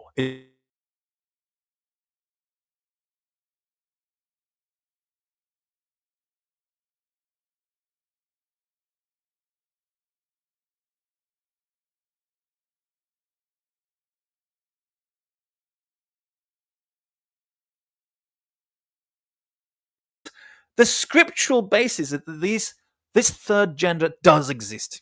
So who the hell is Donald Trump and his people to decide that this third gender does not exist? There's only two genders, male and female. That's blasphemous. That's literally setting yourself higher than God. And these people who voted for him are the ones who claim to be religious. Well, they're religious nut jobs. That's certainly true. But they claim to be religious. But that's the problem there. Let me have a look and see. Now, somebody says there's no sound. I can see that on my end, sound is still working. But let me see what's happening on your end to see why there's no sound on your end.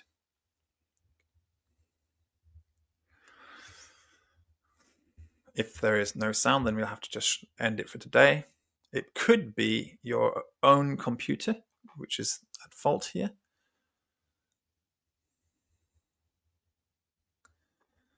Or it could be that I've crossed the line and the YouTube has decided to do something nasty to me. Let's find out and see what's going on.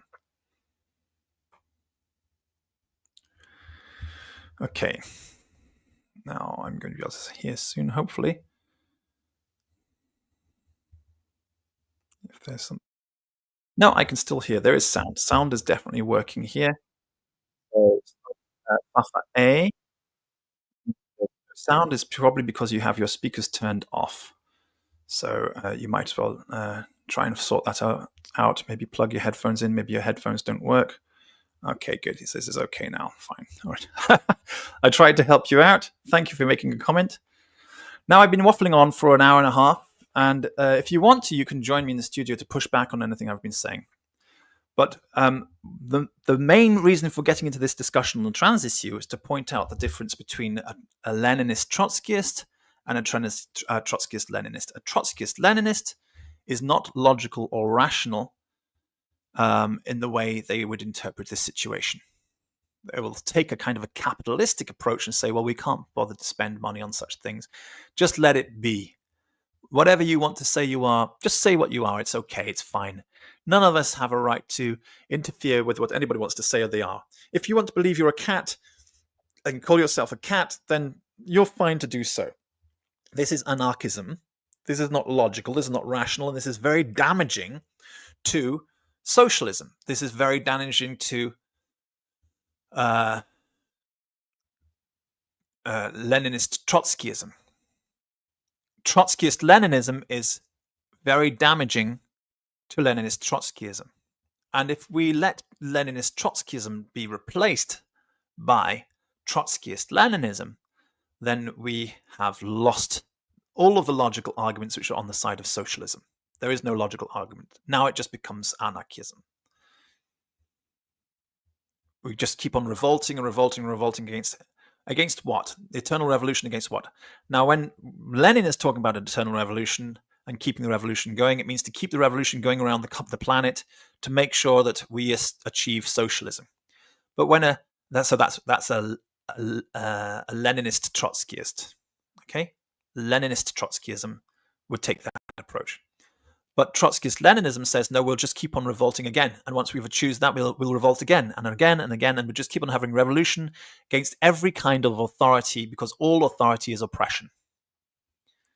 Well, then you're lost. You've got no logical basis. This is just an axiom which you've created, which has no foundation. You can't just keep on revolting and revolting and revolting against anything which comes along because it's all oppression. All authority is oppression. You have to revolt against it. All you're going to do in that case is strengthen and support the law of the jungle. The law of the jungle is going to get stronger and stronger and stronger because you are smashing down everything which has been put in place to prevent the law of the jungle from destroying society. If you want to look at it this way, the law of the jungle is like a very destructive river. And society has built walls around that river to keep it contained, because it keeps on bursting its banks and flooding and destroying everything. So we've got walls on either side of that river to keep that river contained, so that we can maybe do something useful with it, like building an electric power dam or something to get some use out of it, but to keep it contained. Okay? And if you have revolution, eternal revolution, not a Leninist, Trotskyist revolution, which means the whole world revolution, so that we can establish world socialism, and so to keep the ball rolling in every country until every country has had a revolution. Not like that, where there is an end in sight and there is an end goal in sight and the society has a shape and form afterwards. But instead of that, just eternal revolution means destroying the walls of the river so that the river can get back to its destructive nature. And once it gets back to its destructive nature, that's the tabula rasa. Then there will be feudalism and everything will start all over again, as it did in the past. So no way can you say that a Trotskyist Leninist stands for the same thing as a Leninist Trotskyist. Very, very different things. One is divorcing Trotskyism from its roots, and the other is maintaining Trotskyism as in its roots. As Trotsky himself regarded himself, he never called himself, I said, I'm a Trotskyist, I'm a meist. Trotsky never said that. He always called himself a Leninist. He was a Leninist first and a Trotskyist afterwards. Marxist Leninism, that was his philosophy. So to call yourself a Trotskyist first and a Leninist second is to miss the whole point of what being a Trotskyist is all about in the first place. So Trotsky is an example of yet another Jew throughout history, like Jesus of Nazareth, like Solomon the Pharisee, who was involved in the creation of the Quran. Trotsky is another Jew whose teachings are going to be misapplied, leading to yet another world fake religion, just like Constantinian Christianity, Abbasid Islam, and the anarchist Trotskyism. It's another fake religion. And their objective is to destroy society and pull it down, tear it all down, which is, sometimes we feel like, yeah, let's just tear it all down. But what we're actually wanting is to tear down all the capitalist system which has come to dominate us. We don't want to tear down all the rights, all the laws, all the justice that has been established and does the trick. We want to improve justice. We want to improve the laws. We want to improve equality and rights. We don't want to tear it all down, because it took 1,000 years to establish all these rights. 1,000 years ago, just more than 1,000 years ago, just over 1,000 years ago, in the Dark Ages in Europe, it didn't matter that you were a Christian, that you believed in the New Testament. The king was above the law, and whatever he said was the law. And if he decided to go against the New Testament, so be it, which is why it became a law that peasants were not allowed to read, and they were not allowed to study the New Testament. They were not allowed to study the Bible. Catholicism for a long time enforced this concept until the Protestant Reformation, when people started to study the Bible again for themselves. But that's why it wasn't translated out of any language other than Latin, because they didn't want the plebs to understand what the Bible said. They didn't want them to know about the revolution of the slaves against Pharaoh. They didn't want to know about Jesus and his disciples holding all things in common. They didn't want them to know these things because the king was above the law and was above the Bible. The king was all important as God's viceroy in the Carolingian times. That's just over 1,000 years ago. And then at the end of the 900s, the Carolingian dynasty was over, and the new system was in place where kings were no longer above the law, but they were actually under the law of the New Testament. They were actually subject to it. Kings, for the first time in history on this planet, became subjects to a law, subject to the law.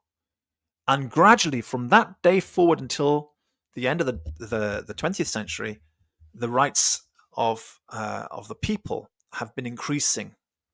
Well, here we are with this big, beautiful bill week, which was passed, and also the welfare bill in the UK, which was passed, showing that your rights are being eroded now. Not just eroded, being stripped away from you left, right, and centre. And it's time to fight to preserve what we've got before it's too late. Because once all of your rights have been stripped from you, you won't have a right to stand up and protest. Things like Palestine Action, made illegal just recently in the UK. That shouldn't have happened. Palestine Action should not have been made illegal. This is direct action, simply protesting that the UK should maintain its international agreements. And they are now accused of being a terrorist organization. Wow. So if you demand that your country maintains its promises, you are now a terrorist. That should have been not allowed to happen. Everybody should have been out on the streets saying no. But because, it's Palestine and hey, who cares about the Muslims, right? That's the attitude in the West, and so they allowed it to slip by. It shouldn't be like that. It's that old story of like when they came for the Jew, I didn't say anything because I wasn't a Jew. When they came for the Freemason, I didn't say anything because I wasn't a Freemason. When they came for the communist, I didn't say anything because I wasn't a communist. And when they came for the homosexual, I didn't say anything because I wasn't a homosexual. And in the end, they came for me. And there was nobody to stand up for me because all the other people had been taken away. Okay? This is the situation you're facing. You might not agree with things like Palestine Action. I am pro-Palestine in that I would like Palestinians to have their own independence and self-determination. But I'm not keen on the idea. I don't believe in the idea that the state of Israel has to be completely dismantled. All Jews have to be pushed into the sea, and from the river to the sea, Palestine should be free. No, I don't agree with this phrase. From the river to the sea, Palestine should be free. I don't agree with it. And yet, I would have stood up for the Palestine Direct Action Group and their right to exist. Not because I have any, what you can say, I don't have any dog in the fight, if you like. I'm not involved in that Palestine agenda they have. But I do believe that they were doing the right thing by demanding the UK maintain and keep up to its promises, its international promises. And it's a terrible thing that you now cannot legally claim to be part of Palestine Action or supporter of Palestine Action without being accused of being a terrorist now in the UK. That's the law now. So I cannot say I support Palestine Action, otherwise I would be a terrorist. Oh, well, somebody decided to join the studio. I will put you on in a second, Jeffrey. Let me just finish this part. So that is atrocious. We need to fight against this erosion of our rights. And if we don't, then it will soon be too late. And there'll be nobody left to stand up for us when time comes to arrest us and take us away. All right, that's all I've got to say on the show. You're welcome to join in the conversation. I've got Jeffrey here, and we're going to have a conversation at the end of the show. But here we go. Jeffrey, how are you? I'm doing good. Can you hear me? I can hear you, Jeffrey. Yes, thank you. A little bit crackly, but you're nice and loud and clear. So you've been listening to the show today, or is it something I said made you feel like you want to push back on anything I've got to say? Oh, no, I think you pretty much got it nailed about the eunuch thing and there being a third, a third situation going on. Yeah. But, it's one of those things where the people who were pushing so hard for the rights of the medical field to do all this unnecessary reversible operations. Yeah. It kind of forced Trump's hand into just, how when, you get in trouble with your parents and it's not like a fair, a fair doling of the punishment, it ends up being like too harsh for what you did or whatever, that's what it seems like Well, to me. that's Like, probably okay in a household where their parents involved and they're trying their best to bring up their children despite not being elected to be the guardians of society. There is a big difference between being a parent and being the elected guardian of society. You've got to sort it out and have a proper discussion. So no, Trump did a very, very wrong thing and a godless yeah, thing. but the thing about it, the eunuchs though of antiquity, they were kind of, treated, from what I can understand, is like they were essentially hidden. They weren't like an active participant in like No, everyday. that's I not mean, true. No, that's not they true. were, they had jobs and stuff, but Sure. it was kind of like it was a hidden. It wasn't like totally socially acceptable. It was No, kind of they. it was totally socially acceptable, and that's not true at all. Jesus is saying to his disciples, even it might be better for us all to live like eunuchs. That's what he's saying.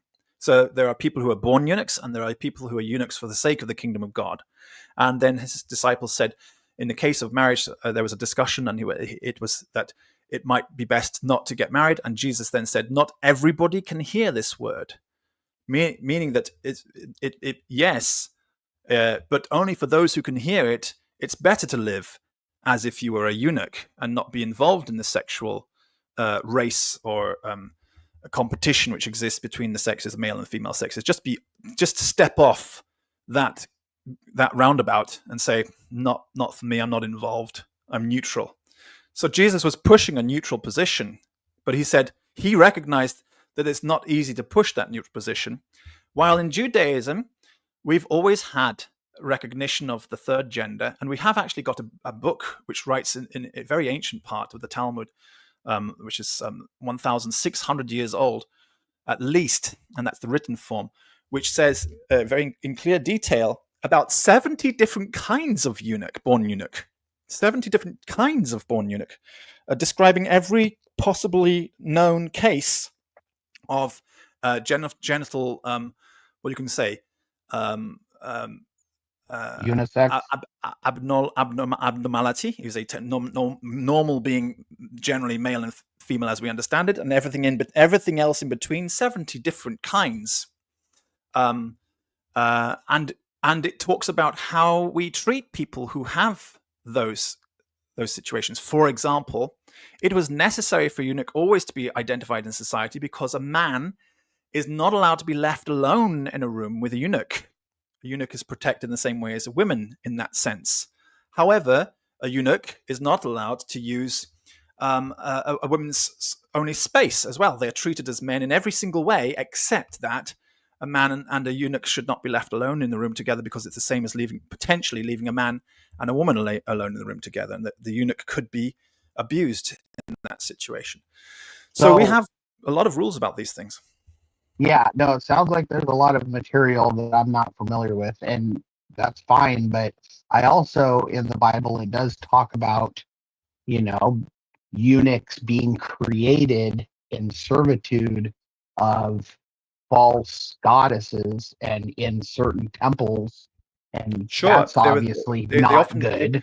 Yeah, those people who are made eunuchs. Yeah, so they often when they had a case of like a pharaoh who had a harem or something like that, and they wanted to have ministers to look after their harems, they would actually castrate men to make sure that they were unable to they would castrate them as young boys before they reached puberty. So and would that be considered evil, or would that just be considered, that's just evil the way in Judaism? Yeah, that's evil in Judaism. Yeah. Well, that's good, because those 70 genders that you're talking about, those 70 different forms of that segment of society, there, some are, I think, maybe all of them are of the light, and some who, I don't know what, like, how would you be able to, I mean, obviously through their worship, through their fruits, you can see if they're evil or not. Well, we say everybody who is born in a condition is born the way God wanted them to be born. So you can't call it evil just because it's born that way. So the fundamental position of Judaism is you do not interfere. And these are the 70 known types of condition which a person could be born with. And you don't interfere. You don't try to do an operation to make them into something else. You don't cut away skin. You don't sew skin together, because Jews were always very good at these things. Even Cleopatra had a caesarean section. And in fact, it's called caesarean because Caesar was born of the caesarean section. And so we've known how to do operations like this for thousands of years. There's nothing new. Just there was a higher mortality rate from infection and things like that. But we've known how to do these things. And so the condition in Judaism is you do not do an operation on such people. That is the way God made them. They are blessed. Leave them alone. But in the modern world, mainly because of I think it's peer pressure, or it's a psyop, psychological operation against them to make them feel that they need something done to them that's not necessary. Yeah, but it's also the parents feel like a stigma. It is a psyop. Yes. You're absolutely. They feel like it's a stigma that their child is neither just a boy or a girl. They don't know what, and so that stigma was unfortunately very real. Still is real. I think it's slightly better now. Slightly better. That's the whole purpose of this trans movement, is to try and stop people doing operations on these babies. Leave them alone. Just leave them alone. Let them grow.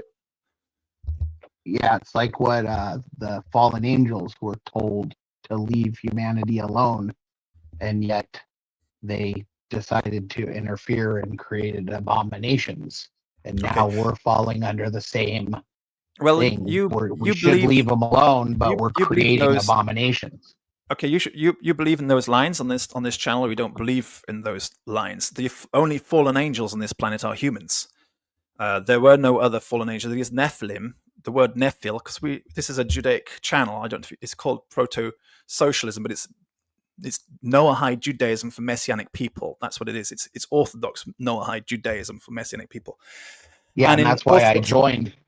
Okay, so in Orthodox Judaism, we don't believe in this story of these fallen angels coming down and having sex with human beings. That's a mistranslation which only exists in English and European languages. It doesn't exist in Hebrew.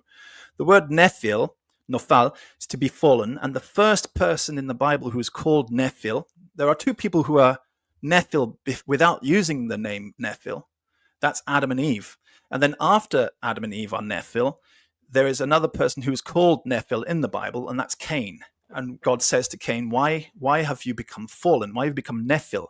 If you do well, will you not be accepted? And if you do not do well, then sin is at the door and its desires to rule over you, but you must overcome it. But Cain failed to overcome it, and he remained Nephil, and the Nephilim refer to the children of Cain.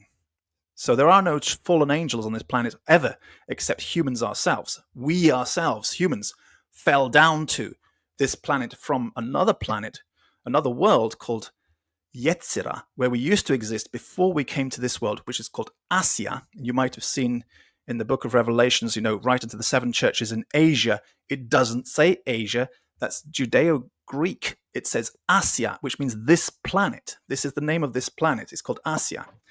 So we came from Yetzirah, we fell down to Asia, and we are the fallen ones. We were the race of angels called Ishim. That's actually the name of our race before we fell from grace. And the idea that the sons of God, when it says the sons of God came into the daughters of men, had children with, and these were the giants of old, men of renown.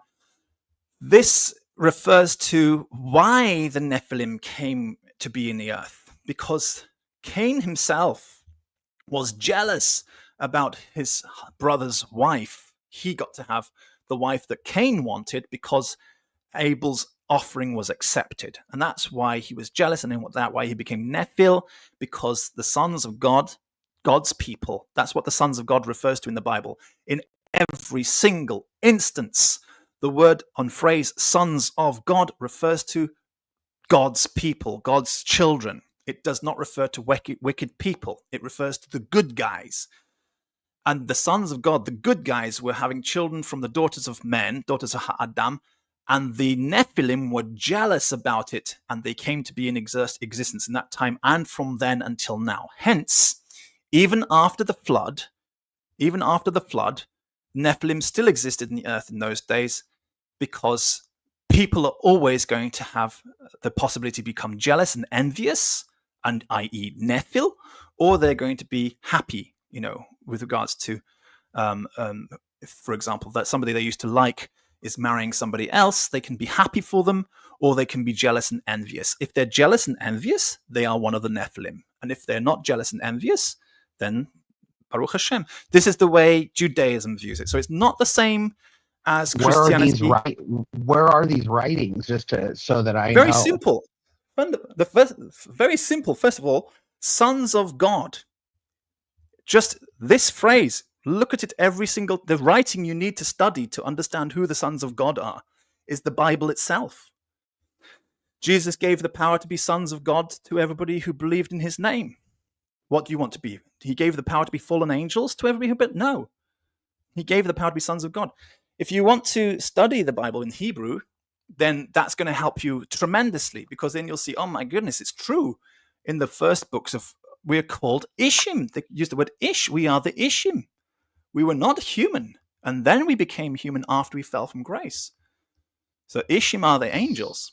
So the Adam and Eve creation story is incorrect? The creation story is correct, but the translation is incorrect. So the creation story is correct. Building Adam out of clay by God's word. Let me ask you a question. This might surprise you. This might surprise you. Which day of creation was Adam created out of clay? Which day of creation? Oh man, I want to say it was possibly like the third day. It was the third day, and congratulations. Most people would say the sixth day because of the chapter 1 of the book of Genesis, which says that on the sixth day, God created man in his own image and likeness on the sixth day. That's what it says in the book of Genesis. But why is it the third day, not the sixth day? Oh, I don't know. Is there a certain verse you're going to point me towards? Yeah. In chapter 2, it says that when God created him out of clay, this was before there was any green thing in existence. There weren't any plants in existence. So, first of all, God created Adam out of clay. Then he created the plants. Then he created all the other animals and brought them to Adam to see what he would name them. And at the end of all of that creation, finally, he created woman as well. So, Genesis 2 is a deeper dive into Genesis 1. It's not a linear story. It's not like Genesis 1 comes first and then Genesis 2 happened. It's like a revisitation with deeper meaning. Yeah, with a deeper meaning, exactly. That's exactly what's going on. But a lot of people don't get that. They say that man was created on the sixth day. I'm just sharing onto the screen now. Genesis 1, the creation story. The first day, God said, let there be light, and there was light. And the second day, God said, let there be an space between the waters to separate the waters. There was space. And the third day, God said, let the waters under the sky be gathered into one place so that dry land may appear. The dry land may appear. And it was so. And God called the land earth and the gathering of waters seas. And God saw that it was all good. Okay, very good. So now we have land and seas. And then the next thing it says in Genesis 1 is, then God said, let the earth bring forth vegetation, seed-bearing plants and fruit trees, and each bearing fruit with seed according to its own kind. And it was so. And the earth produced vegetation and seed-bearing plants according to their kind, and the trees bearing fruit with seeds according to their kinds. And God saw that it was all good. And there was evening and morning the third day. So two things happened in chapter 1 on the third day. First, the dry land appeared, and then he created vegetation. However, we don't hear about humans until not even the fourth day. The fourth day is when the sky clears and we can see the sun and the moon and the stars. And then the fifth day, there's the life in the seas, the living creatures were teeming in the waters, and birds and insects flying above the earth. And on the sixth day, God creates animals. Let the earth bring forth living creatures according to their kinds. These are animals which Adam will name. And at the end of the sixth day, he says, let us create man in our own image. God said, let us create man in our image and after our likeness to rule over the fish of the sea, the earth, birds of the air, over the livestock and over all the earth itself and every creature that crawls upon it. So God created man in his own image. In the image of God, he created him. And then it says male and female, he created them. So that's what we get from Genesis 1. Bit So archaic. who did he model the female after? Because obviously he created male and then he created female in his image, but who did he model the female after? Because to me that Elohim is plural. So to me that leads me to believe that there's some sort of femininity that he is using to model this new creation after. That's why male and female are created in his image, but it actually should be its image because Because he's is neutral, a unit. and he in Semitic languages is always neutral as well, so it does mean it as well as he. Correct. But you notice that the creation of woman was at the very, very last thing after all the animals and all the fish and everything. Finally, woman is created at the end, and this is confirmed in Genesis 2, where it says, "This is before we answer your question, which I will do, I promise. I just want to get to this point too." And Genesis 2, it says that. This is the account of the heavens and the earth when they were created in the day that Lord made them. No shrub of the field had yet appeared on the earth. No plants, nor had any plant of the field sprouted. Okay, so which day are we on? It's the third day. That's how you know right there. That's the third day. For the Lord God had not yet sent rain upon the earth, which is the fourth day, and there was no man to cultivate the ground. In other words, no Adam did not exist to cultivate the ground. Specifically, Adam had to be created first to do something to the ground in order for plants to grow. And then he creates Adam min afar, from the dust of the Adamah, on the ground, and breathed the breath of life into his nostrils, and he became a living being. And then God planted the garden. Then God planted the Garden of Eden, and he placed the man there. And out of the ground, God gave to grow every tree. Okay, so this is the third day. And in the middle of the garden, tree of life, and tree of knowledge of good and the evil. And there was the rivers, and it means the four rivers. And then he says you can eat freely from all these things. And then he said it's not good for the man to be alone. In Genesis chapter 2, verse 18, I'll make for him a suitable helper. And out of the ground God formed every beast of the field and every bird of the air. This is the fourth day, the fifth day, the sixth day. And he brought them to the man to sleep with a name one. This is the sixth day. All the beasts of the field have been created as well.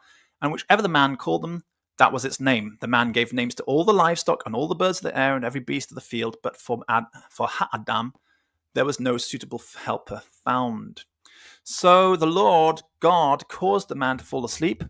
And while he slept on the sixth day, he took his rib, enclosed it with flesh, and from the rib God made from the man, he made woman and brought her to him on the sixth day. So man was created on the third day, woman was created on the sixth day after everything else, as like the cherry on the cake, the icing on the top of it's the final, the pièce de résistance, the thing that you hold back. You know what it reminds me of?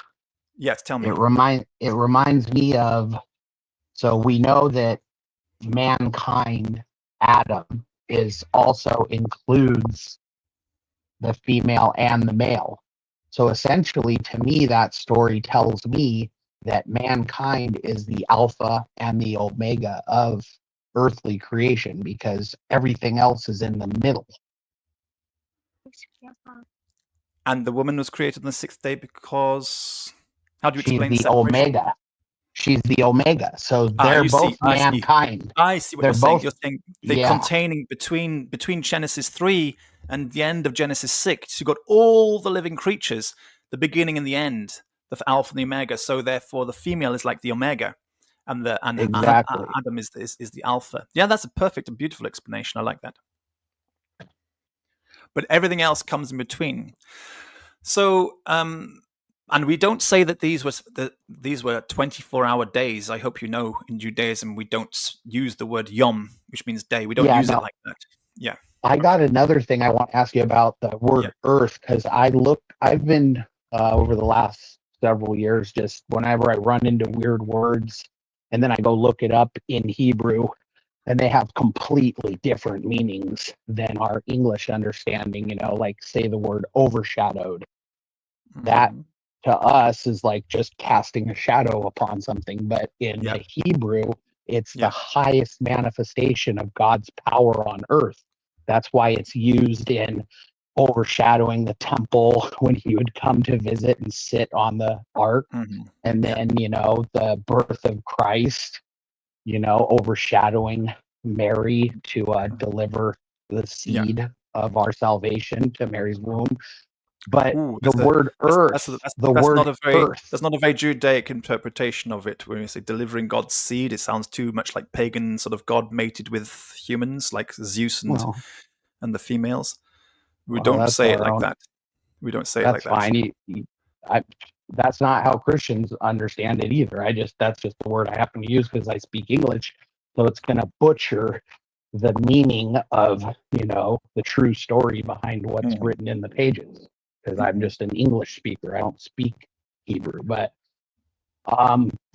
basically the word earth in the first, the word earth in your story of Adam really means earth, like the physical manifestation of that cylinder floating around in space. But in the first verse of the Bible where it says God Elohim created the heavens and the earth, that earth is actually matter or like dirt. That's right. Yes. So with that being said, it's like with that, when I read that first verse, everybody gets confused with like, oh, God created the heavens and the earth. And they think of, our earth. And it's like, no, you got to think about you got to think about how the starting of all of physical creation. And the way you think about that, you would think, okay, so I figured out earth is matter. So then what would heavens be? Heavens would be opposite of, the opposite of matter, because exactly. So that empty space or antimatter. Yeah. Well, antimatter is not the case. We don't look at because when we use the word Shemaim very simply throughout all of our millennia to just look up at the sky and point it and say that is Shemaim. Shemaim is there. That's Shemaim. Heaven, sky. Sky is Shemaim. Space. Okay. And there is no antimatter up there. There's the space would be the antimatter because the space also up in the sky is the stars. Yes, yeah. Well, the stars would be the matter. Concept. No, I'm talking about the creation story. I'm talking about what's opposite of matter. It would be the opposite. Yeah, space or. I guess I got the wrong interpretation of what antimatter is. To me, it's just the opposite of matter. So the opposite of matter is space. So when you look into the sky, you see the darkness is the space, and then you have all the bright lights, and that's the matter. Yeah, that's right. Those are the two things you see. Those are the two. And we have a deeper interpretation of these verses when it says heavens and earth. Specifically, what we understand is that he created the Akudim and the Nikudim. And the Nikudim is the condensed material state, which was then exploded, destroyed, in order to create the universe as we know it, while the Akudim remains empty and became the firmament, which separated the waters from the waters. Interestingly enough, they used this term waters long time ago when science began, when people were still believers in the Bible and they were starting to do all this research in early scientific days. They actually named the element hydrogen using the word hydra, water, because they recognized that hydrogen was the first element in creation. And so they called it waters because it was the Genesis water, the water of creation. And that's why when God says, and he separated the waters from the waters, that's the verse that they got, which inspired them to name hydrogen, a gas which was unknown to our ancestors. When they finally learned that this is the fundamental element out of which all other elements come, it all comes from hydrogen. They called it hydrogen because it literally is the waters of creation which are referred to in the Bible here. Nowadays, people don't know such beautiful facts about a simple name of something like hydrogen. They don't recognize that this was named after a biblical verse. And it's a sadness because people become very divorced. I mean, from and what verse? And what verse was that found? Because to me, I found the hydrogen or water found in verse 2 for the first time. So gen is where we get Genesis. Hydrogen is waters of Genesis, and so the waters of Genesis are here in. God separated the waters from the waters, and God said, "Let there be an expanse between the waters." And that word here, Genesis chapter 1, verse 6, the waters of Genesis, and to separate the waters from the waters. And on the periodic table, it shows how hydrogen then became all the other heavier elements. Hydrogen is the lightest, and then the next is helium, and the next is lithium, and it goes down the whole list of getting heavier and heavier and heavier and heavier and heavier. But the fundamental element is hydrogen. Now it's just 7 minutes to 7 here, and I'm going to have to go to observe Sabbath right now because I keep observing Sabbath. But somebody's calling in the background there for you too, probably. So I can hear somebody calling. But I would love to continue this conversation with you if you like. So how about we go offline and we can swap details, and that would be nice to keep in touch. What do you think? Yeah, that's fine by me. I really enjoy a deep understanding of the Hebrew, the vocabulary and your guys' thought process behind things. Because like you're saying that, the firmament and the waters, that's like beyond my pay grade. I can't comprehend the firmament and all that. But what I can comprehend is the first time we're introduced to the word waters is in verse 2. And that is associated with the spirit of Elohim. And to me, I love your guys' language, how that spirit of Elohim is feminine in your Hebrew language. Ruach is it's an unusual word. It's feminine, but it's a masculine form. It's a masculine form, but it's a feminine word. We have these words which are masculine and feminine at the same time. So we actually have 3 genders. We actually have 4 genders for words in Hebrew. We have masculine words, feminine words, words which look feminine but are actually masculine, and words which look masculine but are actually feminine. So Ruach is one of those. And what would so Ruach would actually be masculine, even though it's a feminine. Yeah, it's treated as a feminine word, but it's actually a masculine word. Yeah, but I've got to go offline. I will stay around. Don't hang up. I'll just end the show and say Shabbat Shalom to everybody. I hope you enjoyed this show. Thank you for Jeffrey to coming on and joining us. You want to say goodbye to everybody? You can say goodbye. Shabbat Shalom, everybody. We'll speak to you again after the Sabbath. God bless you. Take care. Shalom.